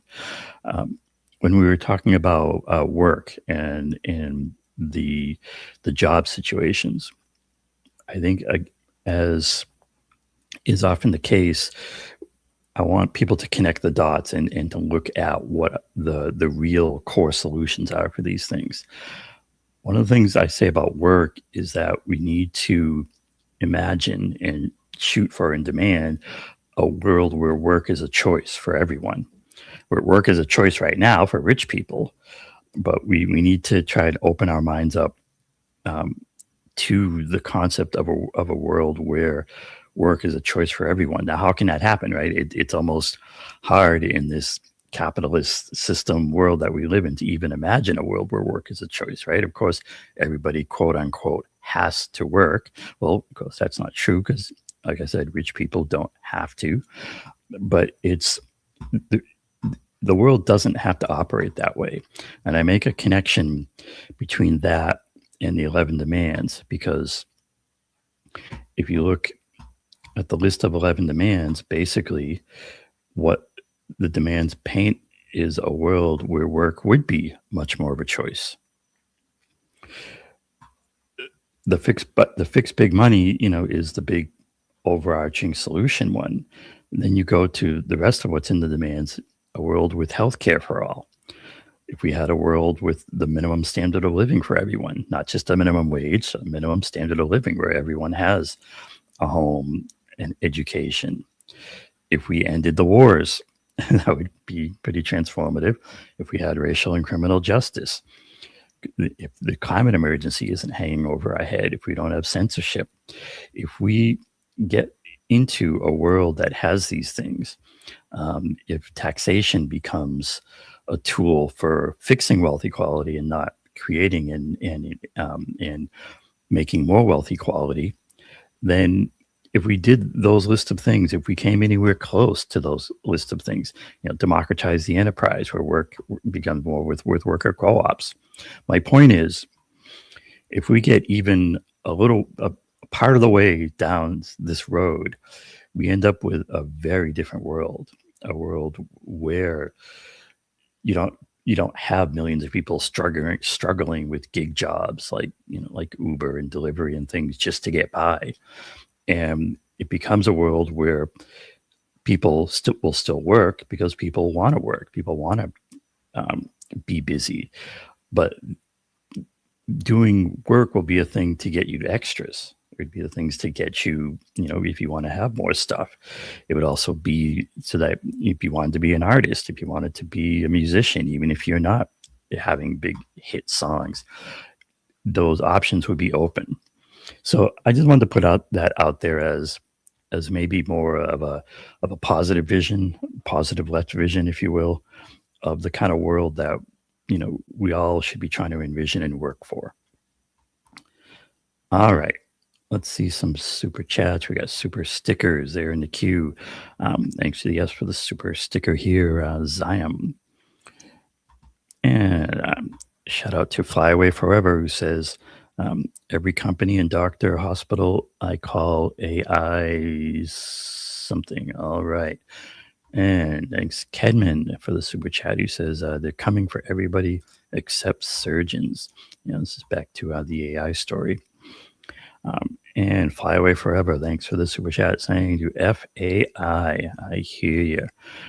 And thanks for this super chat, Courtney, who says, hell, Chat GPT is already replacing psychologists low key. And thanks much to Focus for the super chat, who notes that talking about jobs, saying asbestos removal pays $32 an hour. And then I heard someone else in the chat that I think said something like, yeah, and you can get the lung cancer for free, I think. But shout out to French Laundry for the super sticker. Thank you. And thanks for this super chat, RM Guest, who says, I worked at Oracle as a temp one time. The mindset was a bit scary. Certainly not a place for the creative minded. Just shut up and fit in. Yeah, I mean, that's to a large extent how corporate America operates. It's not a place for creative or creative thinkers. The biggest deal with corporate America, and I don't know, maybe at this point for our country and our system in general, is the reason anything gets done. Or put it this way: the only thing something is going to get done if it enhances the profit of a billionaire. Is kind of the way things operate now. And if it doesn't, then it has a lot less chance of getting done. And that's, the corporate mindset. Thanks for the super chat, King Maggot Brain, who says, don't forget fat cat CEOs and corporate executives got to get the bonuses. Yeah, and they love that. They love AI because it's seen as a shortcut. It's seen as a quick and easy way to increase profitability, or most of all, or productivity, most of all profitability. And that's why, the managers and those above them in the owner and the billionaire class love that stuff. Personally, I think it's a lot oversold, but I mean, it's oversold in terms of what it can really do, but it almost doesn't matter what it can really do. It's more about what the billionaires, the managers, Wall Street, what they think it can do. And that's what really, counts in the way that corporate America operates.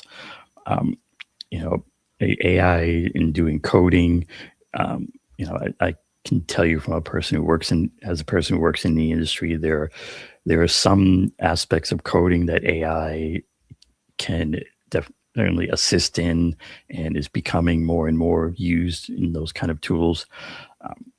Straight up, big time, like systems, creative coding. AI is really not anywhere close to being able to do that kind of big time coding, but its capabilities are only going to are increasing, I'll say. There is a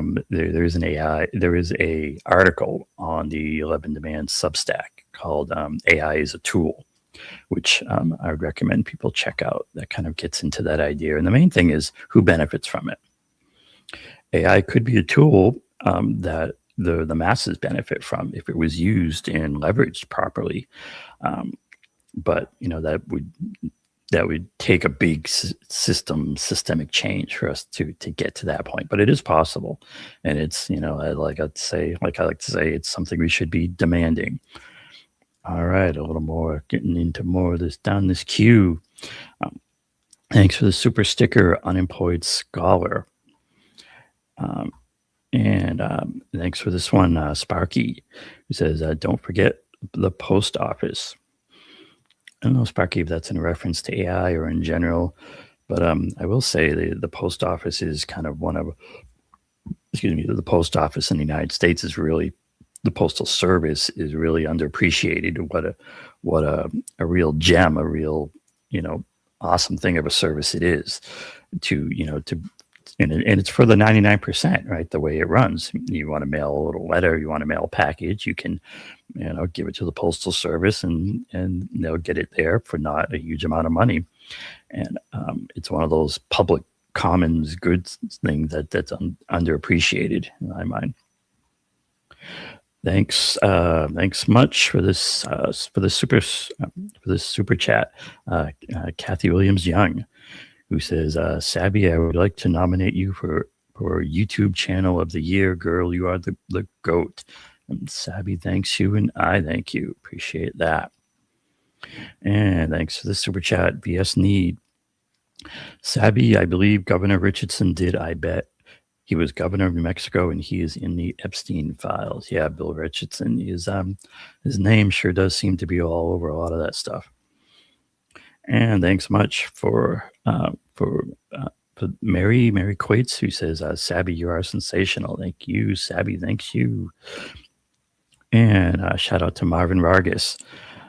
He says, have Ryan Davidson on, expert on Jeff Epstein, 9/11 JFK. I think Marvin's trying to write in code to get it past the YouTube censorship. And yes, YouTube has an automated, I guess it's probably leveraging some kind of AI technology censorship on the chats, and we don't have any control over that. And yeah, if YouTube doesn't like something you put in for chat, it just censors it. It's the way YouTube works. If you want to get into how we fix that, again, it gets into the big systemic changes. If in the 11 demands, there's talking there about breaking up the big corporations, be a big one, Google and YouTube, and converting them into utilities. You can convert them into employee governed utilities. There are fixes for these things, but again, 99% is going to have to get together and demand a better system, a better government to get us there. It's going to take a new kind of politics, a politics that is about up and down, not left and right. Sparky, thanks for this one. Super chat. Who says it was much better when most businesses were mom and pop small businesses. Unfortunately, there's been a war on small businesses for many decades. Yep, I strongly agree. I strongly agree. I agree.